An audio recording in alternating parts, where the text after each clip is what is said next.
friend Claude here with cousin Adam, and this is episode 8 of WAMCast, and that is Espanol for you non-Espanol speakers.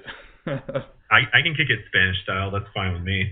I was having a Herbie the Love Bug influenced moment. How is that from Herbie the Love Bug? The number on his car was 53. And the little kid in the movie called him Ocho because 5 plus 3 is 8. Ah. So. Clever. Yeah. So that's where that comes from. Okay. All right. So we are going to try a little bit of revisiting some topics from earlier episodes in this one, as well as a couple of new pressing current events. Starting off, just I want to add on to the discussion we were having in a previous episode about Tinder, that dating app, dating/hookup/service/game.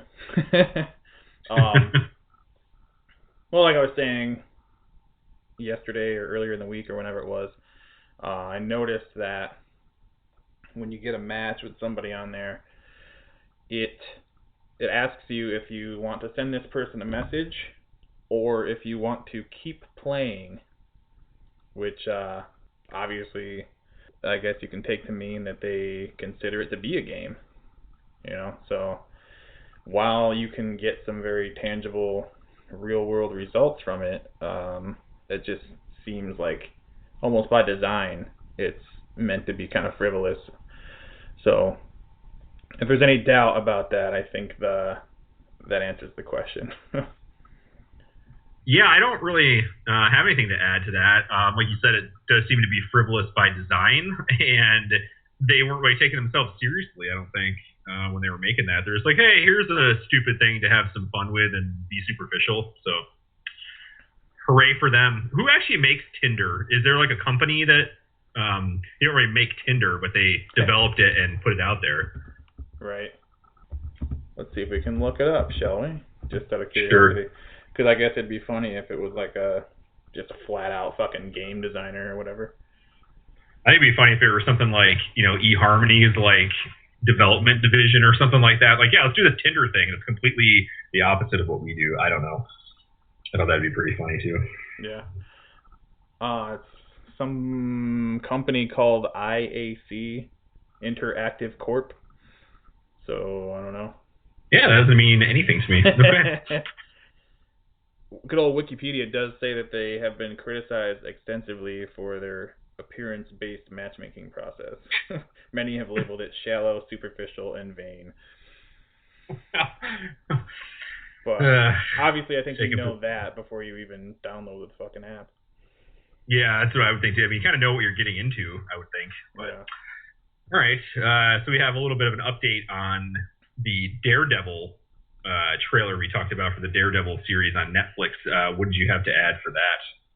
Not much, except for we were discussing about how it seemed to be a fairly high level of violent content in the little trailer that they released.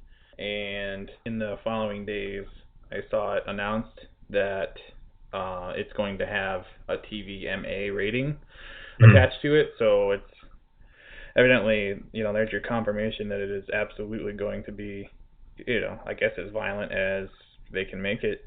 Yeah, it's almost like any of these shows that come on like a pay station. I mean, I guess I wouldn't call Netflix a station, but it's a pay service that you get from them. Like, it just has to be TVMA for some reason. Like, oh, we're going to do this show. It's got to have gratuitous nudity. It's got to have incredibly violent imagery. I mean, it's fine. They can do whatever they want, but I mean, I guess that doesn't really surprise me. I mean, it's kind of showed what we were worried about anyway, or whatever. It's just whatever. Yeah. I think it's hilarious because I do the same thing where you say a word like station, referring to a modern, I guess, entertainment delivery system when it sort of just betrays our age a little bit. Because I mean, I still want to say station too. I mean, it's tattooed in my brain from growing up with that. Yeah, and we're not even that old either. I mean, we're already losing touch, and we're like early 30s. Like, we're not that bad, people. Let's go. It's insane. Yeah.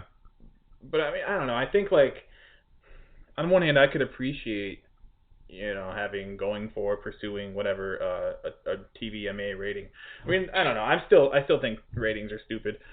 Anyway, but Yeah. obviously, someone in your position that has kids that they have to like at least get a heads up on stuff for, I guess it makes a little more sense there. But I could appreciate a show having that rating if that meant they were being given a certain amount of freedom. They weren't necessarily going to fill it with brutal graphic violence or any kind of like extreme content just because they have the rating. But it seems like you're right. It seems like that rating should be a license to have a little more flexibility to tell a more or a less restricted story rather than you would find on a network. But I tend to agree with you. It seems like it's usually just an excuse to fill it with whatever craziness you can, just because you can, Right. Yeah. I mean, if they're doing it for the sake, like if they're gonna be extremely violent and bloody for the sake of being extremely violent and bloody, and just because they can, then I don't like it when they do that. But yeah, if they're gonna be true to the story and have some violent moments and stuff, that's fine. But it's really it goes along with anything. For things being gory for the sake of being gory. I mean, that's kind of how I feel the modern horror movies have been. Right. Over the years. I mean, I think, and I'm not saying anything against this person as a filmmaker or really as a person, I don't know. But Eli Roth kind of falls into that realm of, well, I'm just going to do this and shock the hell out of you and make it as violent as I possibly can. I mean, that's kind of the mentality I get from him. And I think he even was quoted years ago saying that he was going to do something extremely gory that you've never seen before. And it's like, why? Like, I mean, are you doing it to like be a vehicle for your story, or are you just doing it to be a jerk, and try to gross people out? So yeah, as long as it's violent in the scope of that, it's not gratuitous or over the top, I think it's fine. But and having that rating and being on a station, you do get it is nice to have a little bit of wiggle room, that kind of thing, and that's what they do on those like HBO shows. I mean, The Sopranos was a great show. That's like one of my favorite shows of all time. If that was a cable show, I don't think that would have been nearly as good as it was. So it just makes it, I guess, more realistic when you can swear and show whatever you want. So I guess we'll have to be on the lookout for that. So I guess we'll watch it and we'll give you our thoughts on it and see what happens. And that comes out in April, you said? April? Yeah, it's April. I mean, obviously it remains to be seen what the actual style, is going to be. Right. But all we're doing here is saying what it's an indication of based on, I guess, trends and what we've seen from other modern forms of entertainment. Like, that's the thing that bothers me. Like, I've never really been a huge horror fan in general. Nope. There's a select few horror movies that I enjoyed. But in any kind of storytelling vehicle in general, whether it's a movie or a TV show or, just a novel, anything like that, I'm all about dynamics. I'm all about, like, having those kind of more boring, quote-unquote, moments to set up for the more extreme moment. But it's like, anymore, it's just like 98% extreme and 2% storytelling.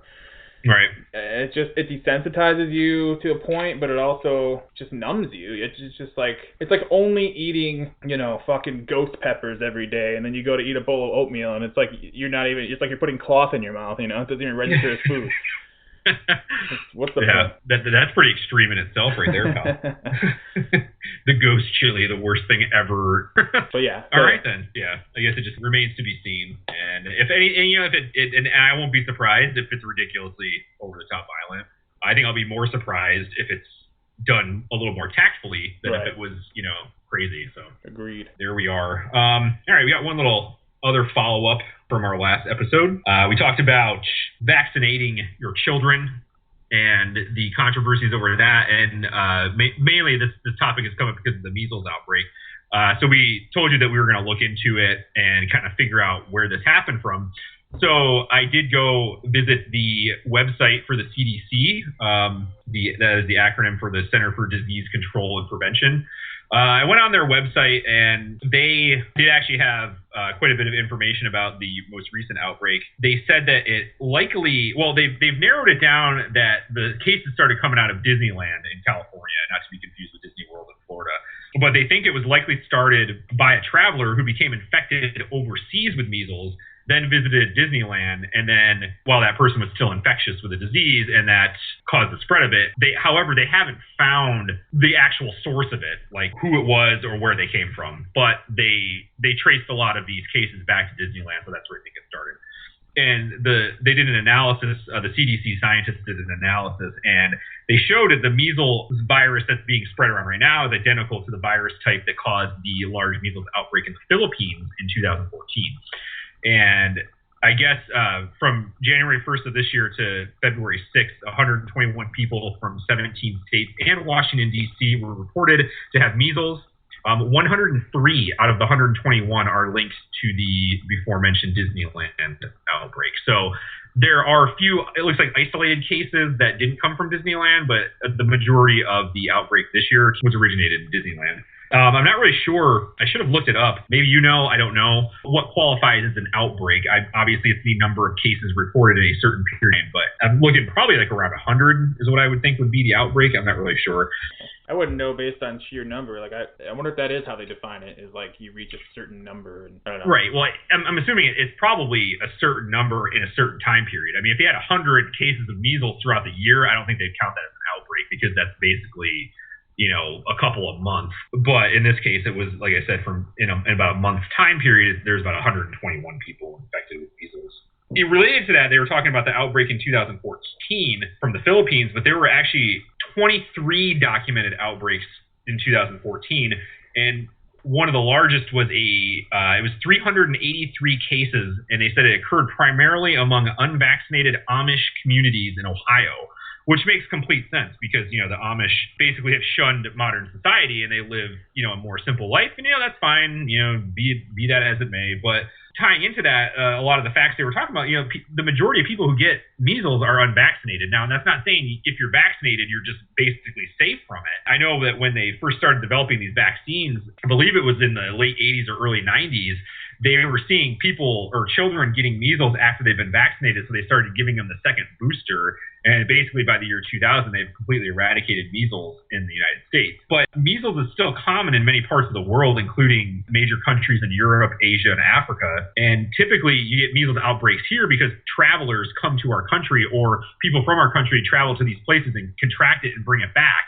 And then, of course, there's like these small groups of unvaccinated populations, and they're the ones that get it. And basically, that's when it spreads. When it reaches a community where people are largely unvaccinated, like these children that were at Disneyland at the time that weren't vaccinated by their parents, they get it, and boom, it spreads. So, I mean, it's not completely out of the picture, but that's why I think vaccines are important. So, yeah, anything you want to add on that? Well, I looked at the World Health Organization, and of course, they provide a conveniently vague definition of outbreak, which is just that. It's considered an outbreak when the number of cases of whatever disease is in excess of, quote, what would normally be expected in a defined community, geographical area, or season. I guess that's their way of not really having to tie a hard number to it or anything, but yeah, I don't know. It just, to me, that seems to open the door for, like, let's say the trend shows a certain number or a certain level, I guess, of occurrence of a certain disease in an area, and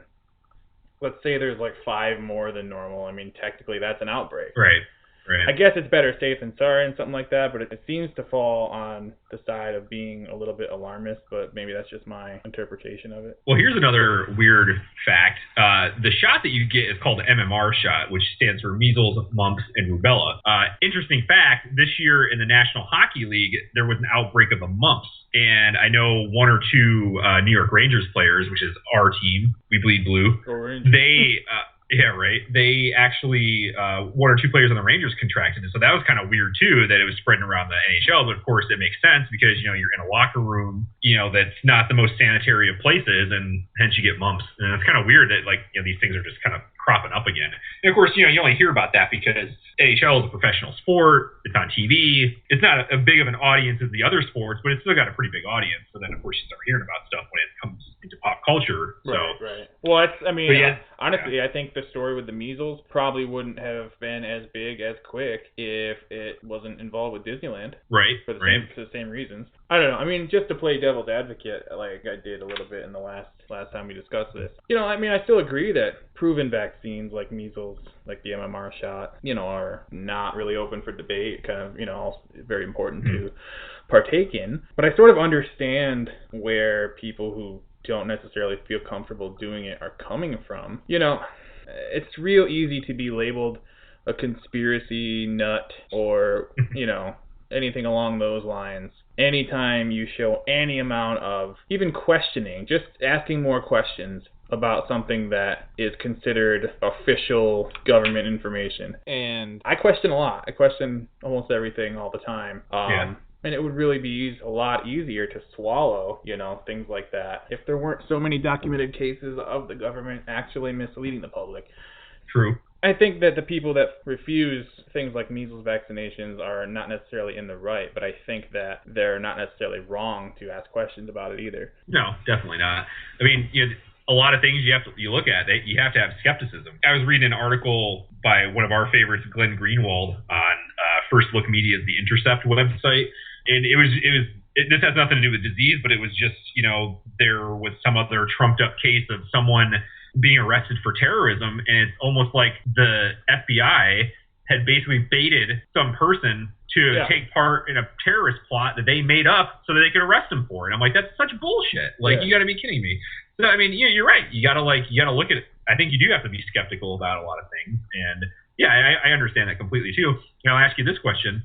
When I was in the Navy, they required us to get the anthrax shot. Of course. So what do you think? I mean, there's a lot of questions about that too. Like, you're going to put anthrax in my body so I could build an antibody to it?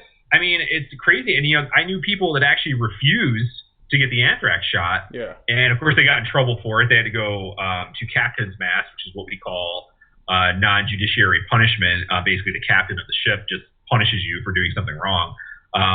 And that was the first time around. And then the second time around, those people that got punished, they ended up getting the shot, which kind of sucked because they probably just felt like they didn't want to get in trouble again. I'm not going to use anybody's name or anything like that. But I had to get an anthrax shot. Every time I got that shot, I got it like 2 or 3 times, I think. I got really sick after getting it. I got bronchitis twice. I just had a general terrible flu-like feeling, for a couple weeks, and it was pretty terrible. And it was weird because it didn't happen right away. It took a while for it to work its way through. And of course, I still got a scar from my smallpox vaccine that I had to get because all of a sudden it was going to be weaponized and used as a chemical weapon or a weapon of mass destruction. So we all had to get smallpox shots before we came over. And I wouldn't even call it a shot. They take a needle and they just jab your arm with it constantly after they swish it around in some lab-produced bovine smallpox. It's from cows, for crying out loud. So whatever. But I definitely see where people could be skeptical. I think on our last episode, I kind of took the stand that I wasn't going to listen to any argument about it, which is stupid. But you're right. I think there's a line there's a point where you got to be skeptical. Well, it's kind of funny because I guess again you can't be too careful, but in particular with the anthrax issue, I think that's kind of bullshit. I mean, that was like the big news story at the time. But honestly, nothing came of it. Most of it turned out to be nonsense. And I wonder, are they still requiring that to this day? Like, does anybody anywhere include that as part of a vaccination program anywhere besides the military, or even if the military still does it? I don't know. Yeah, it's weird because they, you think that if quote unquote terrorists are going to attack someone with smallpox or whatever, anthrax, it's going to be against the military. How many terrorist attacks are not against the military? You're right. That was the thing at the time that everybody was scared about, with anthrax. Anthrax, Yeah, nothing really came about. So there we are. I guess that probably does it for our updating/revisiting past topics portion of this evening's show. Yes. However, speaking of government misinformation, lies, and deception. Skepticism, yes. Let's delve into the Brian Williams debacle that's going on right now. Brian Williams. What a shame. What a shame. Well, if you haven't heard, Brian Williams, I'm air quoting, misrepresented a story about him being in a helicopter that was fired upon by an RPG in Iraq back in, I believe it was 2003. Please correct me if I get any of my facts mixed up, because I do not want to be the next Brian Williams, although I'm not famous on TV every night. And you'll never get to be if you lie. Yeah, I know, right? Well, that's what... Or will you? Now, here's my take on this. Like we've just talked about, you got to be skeptical sometimes about what you hear and where you get your news from and things like that. And I kind of felt like, Brian Williams was one of the news journalists, anchors, whatever, that were kind of more along the lines of like one of the good guys, I like to call them. Like I never really, he wasn't like ever like my favorite or anything like that, but I always kind of felt like, you could kind of trust what, I felt okay trusting what he told me in the years that I've seen him report about things. And of course, after this comes up to light, they start bringing up stuff about how he was exaggerating things about armed gangs roving the streets of New Orleans after, Hurricane Katrina and stuff like that. And I guess the story he told about his helicopter being fired upon, they did find other instances where he had mentioned this story in other circles and other, things that were going on, not just on the news. Yeah, so I guess they suspended him for 6 months without pay, and they took him off the air as the anchor and managing editor of Nightly News for 6 months. The managing editor actually controls the content of the program, and that that kind of comes around to, well, okay, if he's an anchor and he's just reading the teleprompter and reading the news, it's not him supposedly that's giving you the information. But when you're the managing editor and you're in charge of the content of what you're putting out on the air, then yeah, you have way more creative control of it. So I guess like if you're going to be a journalist, just tell the fucking truth. That's what it comes down to. Like, he didn't tell the truth and was exaggerating the story. Now it's like it's almost like instantly you lose your credibility as a journalist when you start lying about things. So now it's like, I can't believe what comes out of this guy's mouth anymore. As sorry as he is, and as however many times he says he's going to change his ways and he's going to do it right the next time, like, you gotta be skeptical about it. So that's my take. Yeah. So that poor bastard, like, good. 6 months without pay serves you right, you idiot. Well, well, you got to know I'm gearing up for something. I'm gonna swat some faces here.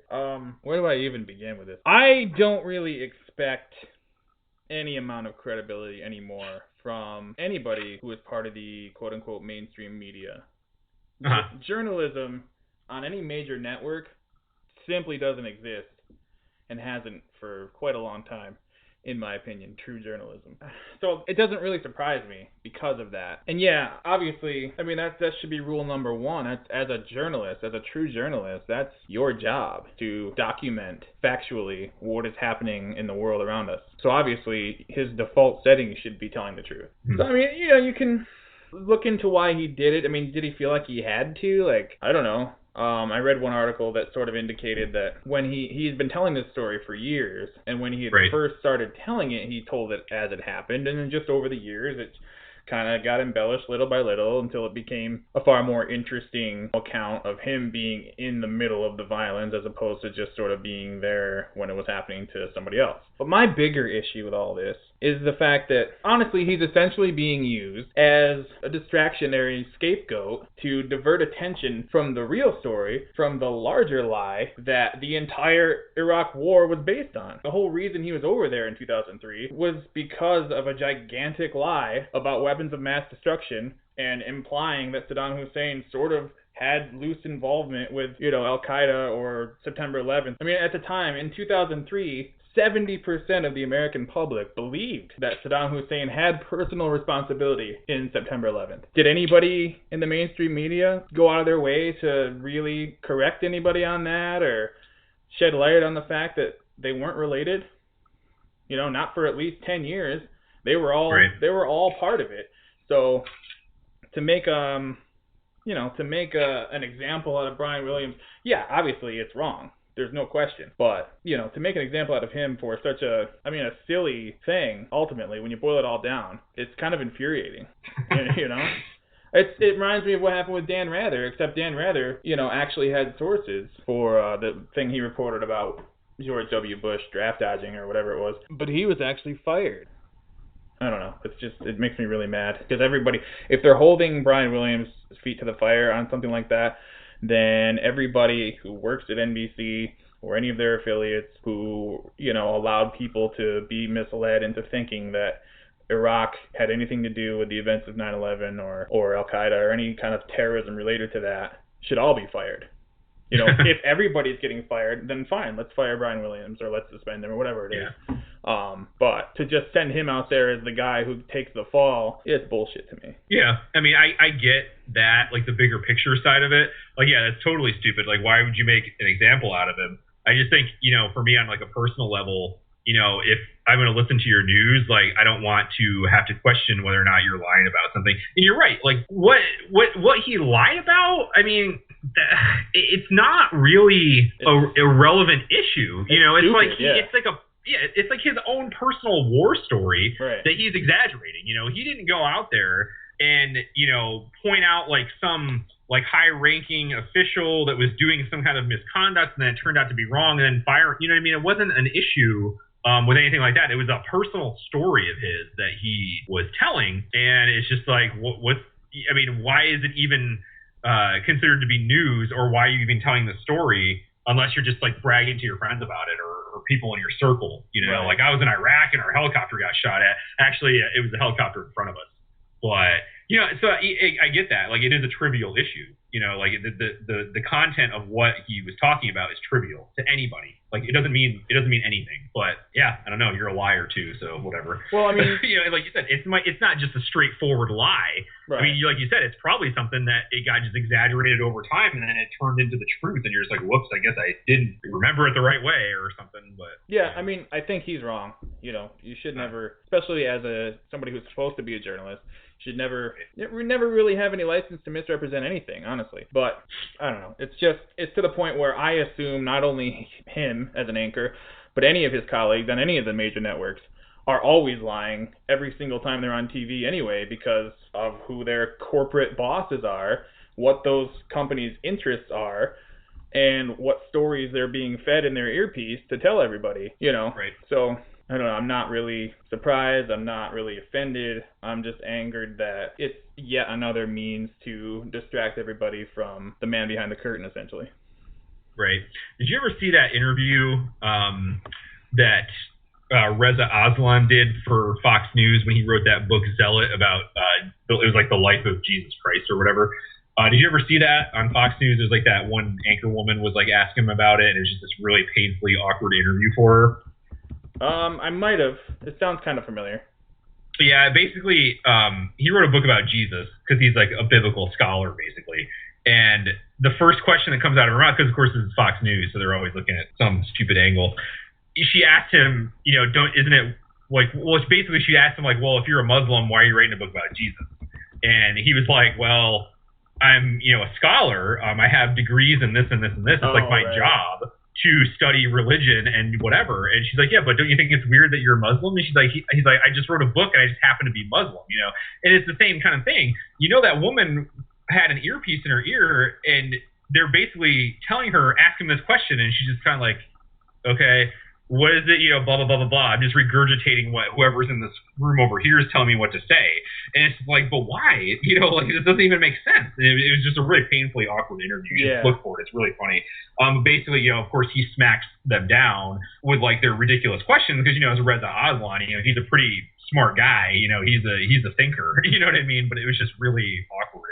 And it's what you said about someone, your overlord is telling you what to ask these people to make it news, and it's not really news, Right. Yeah, I do remember. No, it's a great example. I do remember seeing that now. It's like, that's a great example of exactly what I'm referring to when, even when he's clearly explaining, and even in her own mind, you can see almost steam coming out of her ears because it's like, oh, well, you're a perfectly reasonable man giving me a perfectly reasonable answer, and yet I'm being screamed at to keep pressing on this ridiculous line of questioning. Exactly. Yep. It was terrible. I mean, he did an interview with someone afterwards, too, and he even said he felt bad for her. I wish I could remember what the anchor woman's name was, but he even said he felt bad for her because he said the exact same thing. Like, he knew that someone was sitting there telling her to ask those questions, and he was being as patient as possible.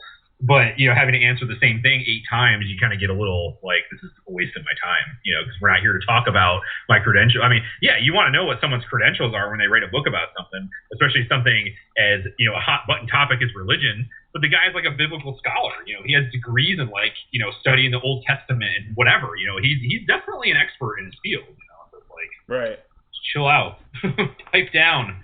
I just think one last point from me on that subject is it's important to keep in mind that General Electric owns NBC. General Electric is like the 8th largest defense contractor. They get billions of dollars, to manufacture equipment used for fucking all kinds of weapon systems. So, whether or not there's direct collusion there, whether or not they have a direct interest in covering up reasons to not go to war. I'll leave it up to whoever's listening to do their own research, but to me, it's a huge red flag. Yeah, so, definitely. Again, take whatever is coming out of the mouths of their TV puppets with a grain of salt. Well, you can rewind back to the Iraq War. After we took over Iraq or whatever, our Secretary of Defense was Donald Rumsfeld, who was really high up on the totem pole of Halliburton, which is like a domestic oil something or other.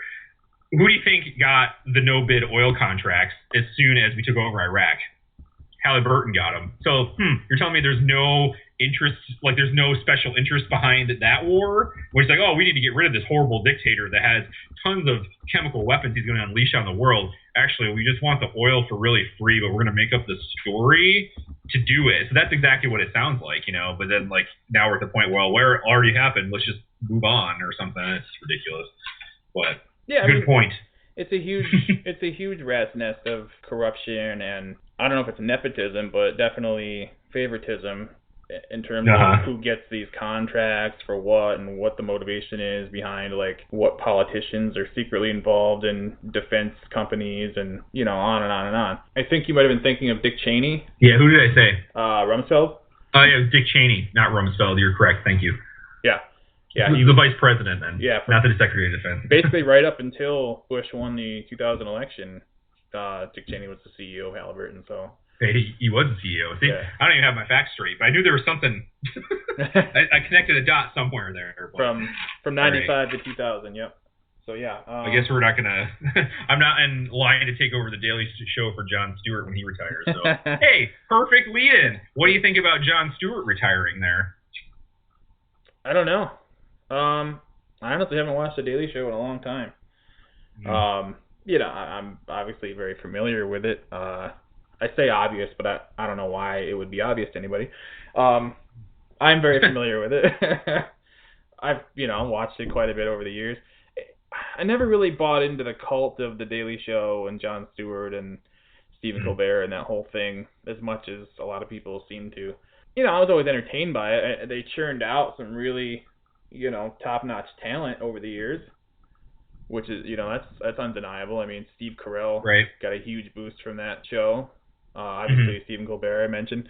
Ed Helms comes from that show. I mean, the list goes on and on and on. You know, I mean, I always enjoyed it from a comedy standpoint, and there's a lot of points that they make on there that I agree with, but at some point for me, even that became, I feel like it started as a more subversive, more kind of like, not necessarily prankster type of thing, but closer to that than, I don't know, they ended up being this, like, almost being forced into this serious liberal, you know, political voice. And I think once it started getting to that point, it started to become kind of like, you know, when the Monkees started out as a TV band and they had to all of a sudden go on tour and learn how to play for real.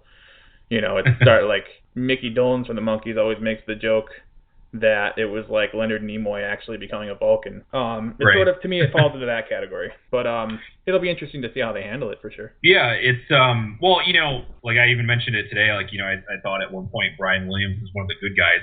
You know, I always thought that Jon Stewart was one of the good guys too. And it's kind of funny that you mentioned that, you know, it became like a liberal vehicle, really. You know, when I first started watching it, I think it was just. You know, it's satirical news, so, you know, they're not trying to be serious, but they're pointing out the flaws of everything, you know, and I think for a long time, you know, they didn't take it easy on, like, the Democrats and then, like, just ripped into the Republicans. I think, you know, they were pretty equal, you know, when it came to who they were making fun of, but I think just more so now that, like, the GOP is just all sorts of fucked up right now, so I think they're just giving people on these shows more fodder, if you will. But, you know, I never really watched it, until, I remember Craig Kilborn was the anchor for a while. Yep. Never really watched it. I just saw it a couple times. I only knew that because Craig Kilborn started out as an ESPN anchor. Right. So I saw him on SportsCenter, and it was kind of funny, like, oh, that guy's on a comedy show. So I watched it like maybe once or twice. But what really got me interested in Jon Stewart as a person and his show was the time he went on to CNN's Crossfire and basically got the show canceled, from his appearance alone, and basically, like, for lack of a better term, bitch slaps Tucker Carlson right on the air numerous times, and he got the show canceled. I was like, wow, that guy's got a very powerful voice in our culture right now. If he could do something like that, so yeah, I started watching it, and to me, it's like it was almost inevitable that it was going to come to this, that he was going to retire, and yeah, he's been, I think he's been an important political voice of our generation. But I think, I kind of feel like you do, that it's kind of like worn out on me. You know what I mean? It's just like, I'm not really interested in it. I mean, I watch clips from it here and there. If he's making fun of something that I don't agree with, then of course I want someone to validate me and back me up or whatever. But yeah, it's kind of crazy that he's. I mean, it's been 17 years too. That's like a really long time, man. That's crazy. I can't believe he's been on that show for that long. But I'll be sad to see him go. But as you know, he is a ardent Mets fan, so I'm sure we might run into him at Citi Field sometime if we're down at the game. But yeah, it is. I mean, if anything, it's more of a sobering reminder of the passage of time than it is, the loss of a great figure in my daily life, like it is a lot of other people. Yeah, I mean, I agree with you a lot about what you said. I think I've seen them, make fair points on both sides, and I think that they do a high quality show, and I think that he's entertaining and everything. I don't think that his place in comedy history can be questioned. But yeah, I'm kind of glad. He's still, middle aged or more at this point. I mean, he's probably pushing 50. I'm not entirely sure how old he is. But I think he's still young enough to where he could still appear in other projects for quite a while. I kind of enjoyed the days when he would he would randomly pop up and Half Baked as one of the stoner types or whatever. Just stuff like that. And he was in the movie Big Daddy with Adam Sandler. Right. Well, he had a more prominent role in that movie. But yeah, I know what you mean. I think that was either just before he took over the Daily Show or right at the time he started. But I mean, it would be nice to see him go back to acting. I know that he is interested in directing too. He took a break not too long ago from the Daily Show to direct his first movie. Right. So I mean, I'm sure we haven't heard the last from Jon Stewart, but yeah, it will be interesting to see how they handle it, because that's their flagship. That and South Park kind of make up Comedy Central at this point. So it'll be interesting to see what they do. Yeah. Well, he was. Big Daddy came out in '99, so I think he had just started at that point. Because if he's been on there for 17 years, that would have been '98 was when it started with him. So, Big Daddy was released in '99, so he might have filmed it before he took over or something like that. But yeah, he was. Well, I know the Late Late Show, the Craig Kilborn, which is what he did after the Daily Show, started in '99 as well. Okay. So yeah, right around all that. It's probably the beginning of everything there. Yeah, according to IMDb, he is 52 years old. So yeah, I mean, he's not over the hill or anything yet. So I'm actually interested to see his movie. It's called Rosewater. I haven't actually had a chance to yet, but I'll probably rent it or buy it at some point. So cool beans. So yeah, Jon Stewart, I think I'll miss him, but you're right. It just really hasn't been a big part of my life as of late. I think it really, like you said, it really hit its heyday around the Iraq War, Bush administration era, because there was just so much to pick apart and make fun of. I mean, there still is. I mean, I'm not everybody that hits the White House isn't a savior or anything like that by any means, but so yeah, that would be pretty cool if he saw. I mean, he is a comedian above everything else, so that would be pretty neat if maybe he did some stand up or he did another movie, he acted in one, like you said. That'd be pretty cool. So yeah, it's just nice to that he'll be freed up to sort of pursue other interests at that point. Yep. Cool. All right. Moving right along, in search of good news and good times or something. That should be our slogan. WAMCast, in search of good news and good times. So let's talk about the annual Grammy Awards just happened.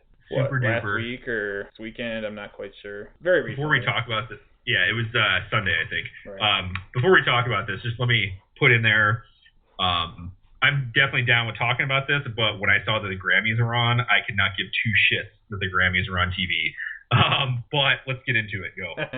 Well, I didn't watch the show. I had no idea they were even on that weekend until after I started hearing individual stories about what happened.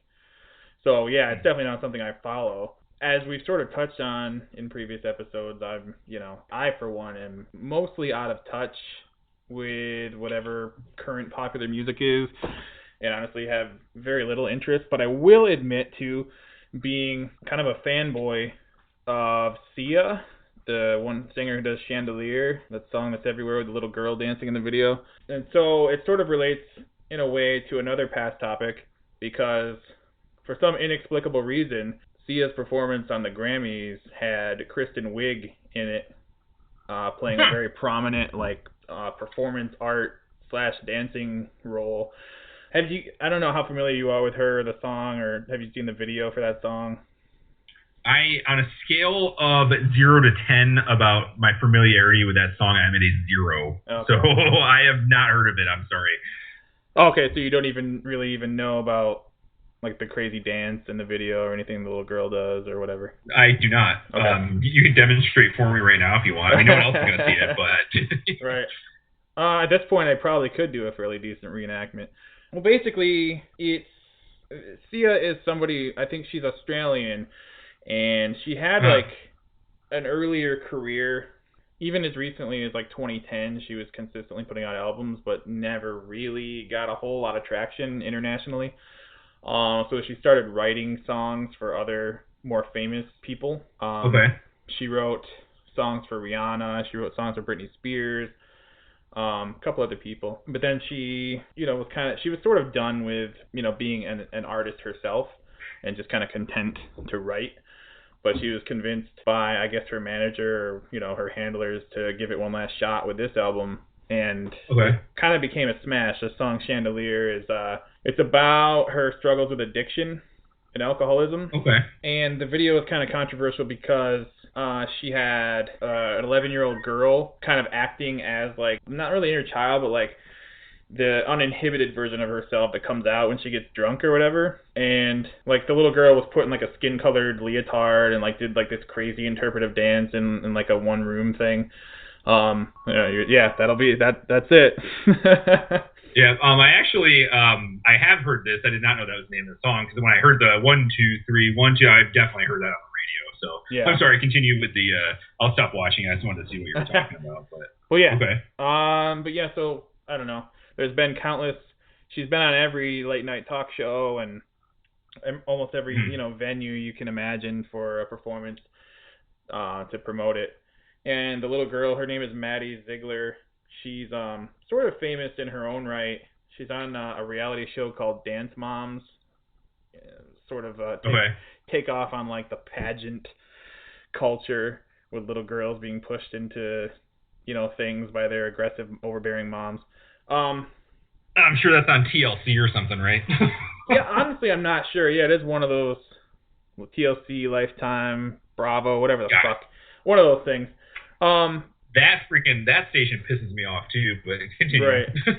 I agree. But the girls on there are actually, really talented. It's just the stupid, what they turn everything into to make TV out of it that's retarded. Yeah. But this girl in particular is a really accomplished, for her age especially, competition dancer, and so because of this video and everything, she's become a celebrity, a huge celebrity in her own right. So anyway, she's sort of been the focal point of all of Sia's performances.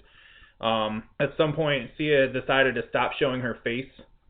She's really shy and has anxiety with dealing with widespread recognition and fame or whatever. So basically every time she performs, she either has her back to the crowd or has some sort of mask on or something, and then lets the little girl perform for her.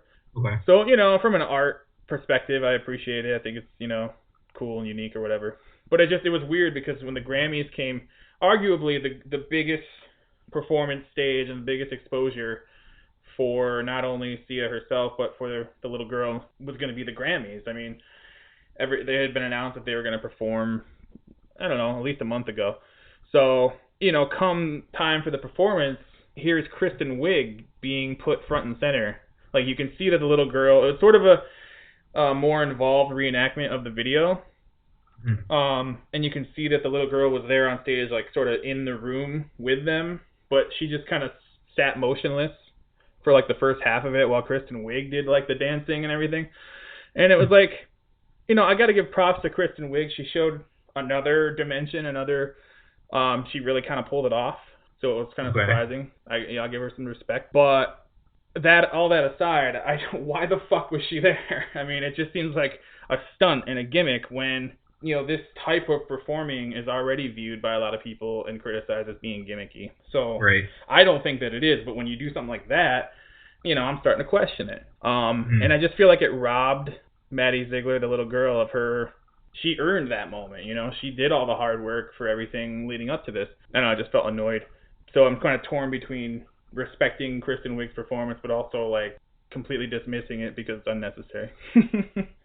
Yeah, I mean, I kind of look at it, like you were saying, I mean, that's kind of a personal song for that woman, to be able to openly talk about things like addiction and stuff. And, addiction is such an ugly, like, three-headed monster, whatever, it's terrible. But, so to me, that's like a personal song. Like, why would you even, I mean, because when you say Kristen Wiig did it, the first thing I think of is that they were doing it to make it, like, to make light of the situation or something like that. And, like, to me, I think that robs you from a piece of it. I mean, was it a funny performance? Was that what it was supposed to do? See, that's where it gets weird. Because, no, it wasn't. Like, if you didn't know that was Kristen Wiig, you would have accepted that as the performance. Like, it wasn't a funny take on it, and it was she did a good job. But because you knew it was Kristen Wiig, you were sort of like waiting for the fucking goofy joke to come out any minute. So it sort of distracted from the point of it, Yeah, and that's what I don't get. Because, like, if they put her in there to do something funny, I would have disagreed with that. Because, like, it's not funny. You know what I mean? To me, that's not something to make fun of or make light of. You know what I mean? So doing that would be stupid to begin with. Right. So if you put Kristen Wiig in there to not be funny, what's the point of that? Like you just said, like it's a gimmicky. Like, yeah, here's a semi-famous actress. Let's just do this with her. Like, yeah, she's not gonna be funny, so we're not gonna use what her latent talent is. We're just gonna put her into this thing, and yeah, we're gonna show this other side of her. That's great, but like doing it for one reason or the other is just as stupid as the other one to me. You know what I mean? I don't even get it. Yeah, like you said, it robbed that girl who basically earned her stripes, to be able to do something like that in front of all those people. That's basically like throwing it in her face. And what, you don't think she cares because she's 11 years old or something like that? Like, whoever thought of that is stupid. Yeah. Like, sorry, whoever I'm insulting right now, that is absolutely ridiculous. Well, like, the thing, like, other versions, other performances of that song and some of her other songs have been done before, including another person in with a little girl. So it's not unprecedented, but the fact that it was Kristen Wiig is still something that, like, because the other times I've seen it, one of them was on Dancing with the Stars with a professional dancer, as a showpiece for the show. That made sense. Another time, it involved two professional dancers, another woman who I'm unfamiliar with, and the guy who choreographs all this stuff. So they all did it. So, I mean, those all made sense. And it was more cooperative. I mean, this was kind of cooperative, but it was like a half and half kind of thing where, like, it starts out and it's like the Kristen Wiig show while Sia is singing until, like, it's almost like they tagged each other, like a tag team match in wrestling. It was like, all right, well, now I'm going to fucking freeze and tag you in so you can start doing your, and it was just really awkward. And I mean, if I come across a story online somewhere that gives me some sort of, like, detailed explanation as to why she was picked or whatever, maybe I'll change my opinion. But yeah, it was really a head scratcher, I guess. But overall, I mean, I would need definitely, well, I mean, I definitely need more information too, but I mean, on the outside, the surface, it stinks, so I don't, it's just weird. I don't really, I mean, man, that whole spectacle just turns me off anyway. I mean, I did watch a few minutes of it because one of our favorite shows we do watch, Walking Dead, was on at 9:00. But it was like around 8, when it started or something like that, and there was nothing else on TV. And the first band that performed was AC/DC, really? Who was like one of my, they were one of my go-to classic rock bands. I mean, I still like some of their stuff. I'm not like a huge fan, but man, their lead singer, what's his name? Brian Johnson, is that right? Yep. Yeah, he was up there singing, and I swear it looked like his head was going to explode. I mean, that guy's so old. trying to say, I mean, man, it was just terrible. You know, like I just felt bad for him. I mean, they could still, I mean, he still got his pipes for the most part, but man, it looked like he was struggling through that. And I was just like, ugh, whatever. Other controversial things that came up. Kanye West almost did another one of his little stage, you know, spectacles where he was protesting someone that won album of the year or whatever. Apparently, you remember the performer Beck, right? Yeah. He won like album of the year or something like that. I had no idea that guy even put out an album. Like, it's crazy. Right. So, like, yeah, that's how much out of touch I am, you know. The Grammys kind of does that fairly often. They'll pull a surprise move where it's like something you didn't even realize was going on necessarily gets like recognized. Yeah. And like I can appreciate that because to me, as somebody who just writes off the music industry kind of in general, it sort of seems like there might still be some speck of integrity left where it's like not a popularity contest to give these awards. But I've seen the other side of the argument too, where it's like they end up kind of overlooking somebody when they truly did deserve it, and then kind of randomly rewarding them years later to make up for that. And that's the opinion of a lot of people who think that like Beck should have won back when his first album came out, and all of a sudden they're giving it to him now.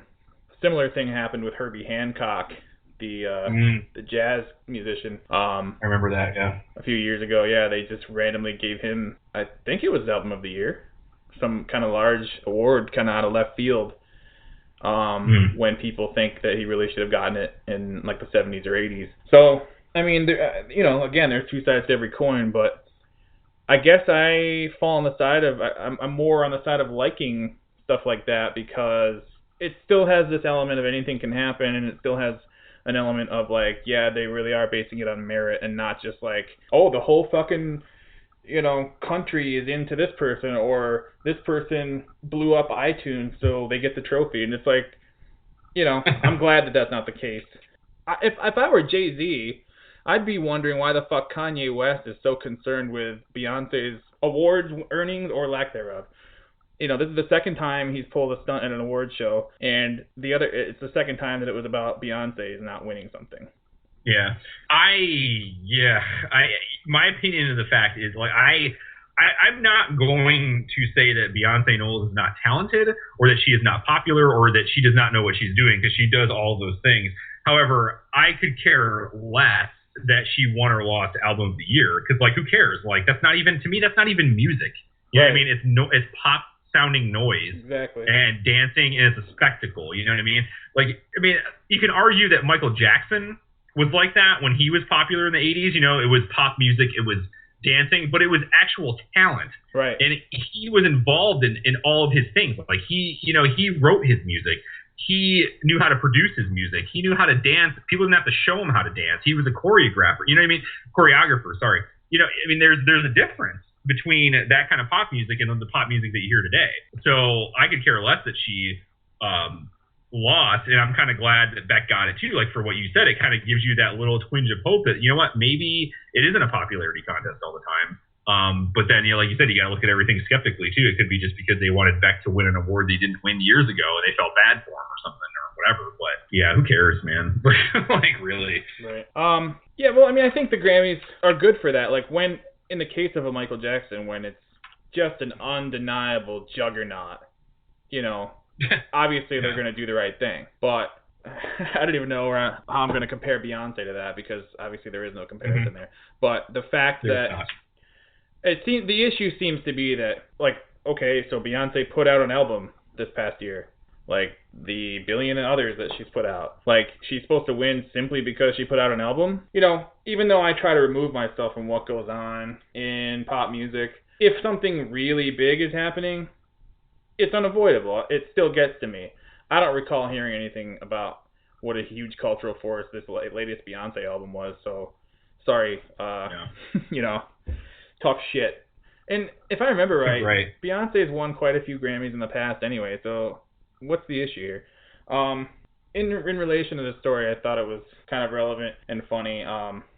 Yeah, it's probably a publicity grab, but we had talked about Kiss with the Rock and Roll Hall of Fame on a previous episode, and of course, Paul Stanley decided to weigh in on this whole thing by taking to Twitter and stating that Beck should have kicked Kanye right in the nuts and said, "Get the fuck off my stage." So, honestly, I mean, yeah. I mean, I could never see Beck going that far, but at some point, I think with the public, we're all rooting for something along those lines to happen to fucking Kanye West. I don't know. Oh, what a funny fellow that guy is. Whatever. Well, what do you think about that Sam Smith won like 4 awards or something like that? Like, I mean, I don't know. Here's my opinion. I didn't know that until you just said that. And all I can say about that is Beyonce was more deserving of the award that Beck got than Sam Smith was of any Grammys. He won 4. He won like exactly. Song of the Year, like New Artist of the Year. I mean, I'll give you this. Like, I do think that he has a very unique voice. Like, I mean, he sings like I've never heard anybody else sing in my life. And now my musical dabblings might not be broad enough for anybody else to hear that. But I just feel like yeah, he does have an interesting, different sounding voice, but. I'll tell you what, every time, like, that first song he came out with, like, I listened to it a few times, and as they kept playing it, I was, like, changing the station. Every time I hear him singing, I'm changing the station. You know what I mean? It's like, I don't want to hear it anymore. Like, fine. He's got a good voice. Big deal. Bye. But 4. He cleaned up, man. Yeah. Well, traditionally, the New Artist Award is kind of the kiss of death for a lot of people who win it. So... maybe it's harsh, but I can only hope that the same follows suit for Sam Smith. That poor fella. You don't even know him, man. You don't even know Sam Smith. I know enough. That's true. I know enough to know that I never want to hear from him again, however. All right, then. Open and shut case on that one. All right. I don't want to talk about this stuff anymore. I'm getting upset about Kanye popular music. All right, so what's our big thing today? I mean, we're going to wrap it up with some big stuff here. Why don't you... well, in keeping with the theme of revisiting things from past episodes, it seemed like a missed opportunity to discuss back when we were going over how Saturday morning cartoons are no longer on the air on any major network. It seemed kind of appropriate to have, at least discussed our own favorite Saturday morning cartoons from over the years. And to that end, I think that it's only right that we do another top 5 where we share our faves and naturally some honorable mentions. Yeah, we should have like some top 5 like theme music too, where it's like it's a top 5, like you don't know it's coming, and then when it's a top 5, it's like some crazy awesome like catchy jingle or something like that. All right, well, I didn't have a problem picking things that I liked from when I was a kid. I had a problem picking 5 things that I liked. So when I think when you say like Saturday morning cartoons, I think I kind of broadened the subject area because honestly, I don't remember a lot of what I watched on Saturday mornings. But I do know there were tons of child-friendly programs, whether they be live-action TV shows or like sketch comedy shows or something like that. Yeah. As well as a plethora of cartoons. So before we get into it, I just want to say when I made my list, I had a list of about 21 live-action television shows and 19 cartoons that I remember from my childhood as being relevant or in somehow affected me, or just something that I remember as being an awesome show that I like to watch. So I think when we do the top 5, what we'll do is we'll go through your list like we talked about earlier. I'm sure a lot of your stuff's going to be on my list as well. And we'll discuss that. And then I'll go through the things that I picked, and I'll actually read off my entire list to people out there to give you a little rundown memory lane after we're done. But I picked 5 live action television shows that were either on Saturday morning or at some point in the day, and I picked 5 cartoons.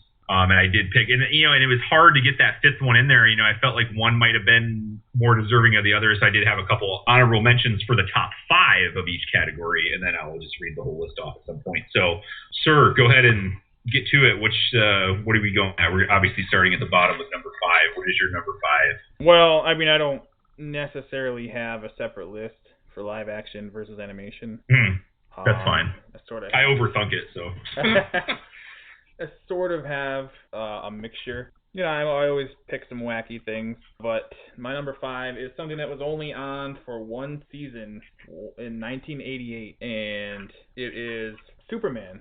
It was a Superman cartoon made by Ruby Spears Animation that aired for one season on CBS. And to me, in my opinion, to this day, there is no finer cartoon representation of Superman that has ever been made. I don't know why it Superman was always one of my favorite superheroes growing up and remains so to this day. I'm not necessarily sure why it made such a huge impact on me as a 6-year-old, but it really did. And for years, I looked for that specific show, and once I finally got online when I was a teenager and could use a search engine, that's one of the first things I remember looking for because nobody else but me seemed to remember it. But for a long time, finding any information about it was really hard. But finally, I think around 2008 or 9, Warner Brothers finally put it out on DVD. So for Christmas one year, I got the complete series, which I think it's only 13, maybe 15 episodes. But I mean, and at that point, it had been 20 years since I'd seen it. I was Yeah. going on 20-year-old memories of seeing it air for the first time, and it's amazing how much and how accurately I was able to describe certain shows. What made it unique was it was one of the only times where they used movie score music in a cartoon. Like the opening theme for the cartoon was the actual music from the Christopher Reeve Superman movies. So right out of the gate. Oh, the John Williams. Yeah. I mean, that's always been one of my favorite movie pieces of music anyway. So to open up with that is cool. The animation for the time was really great, really faithful to kind of not only the movie representation of Superman, but the comic book look he had at the time. Mm-hmm. And it was cool because it had a regular adult Superman story, but it also had a little segment where they would flash back to Clark Kent as a kid, going through milestone moments.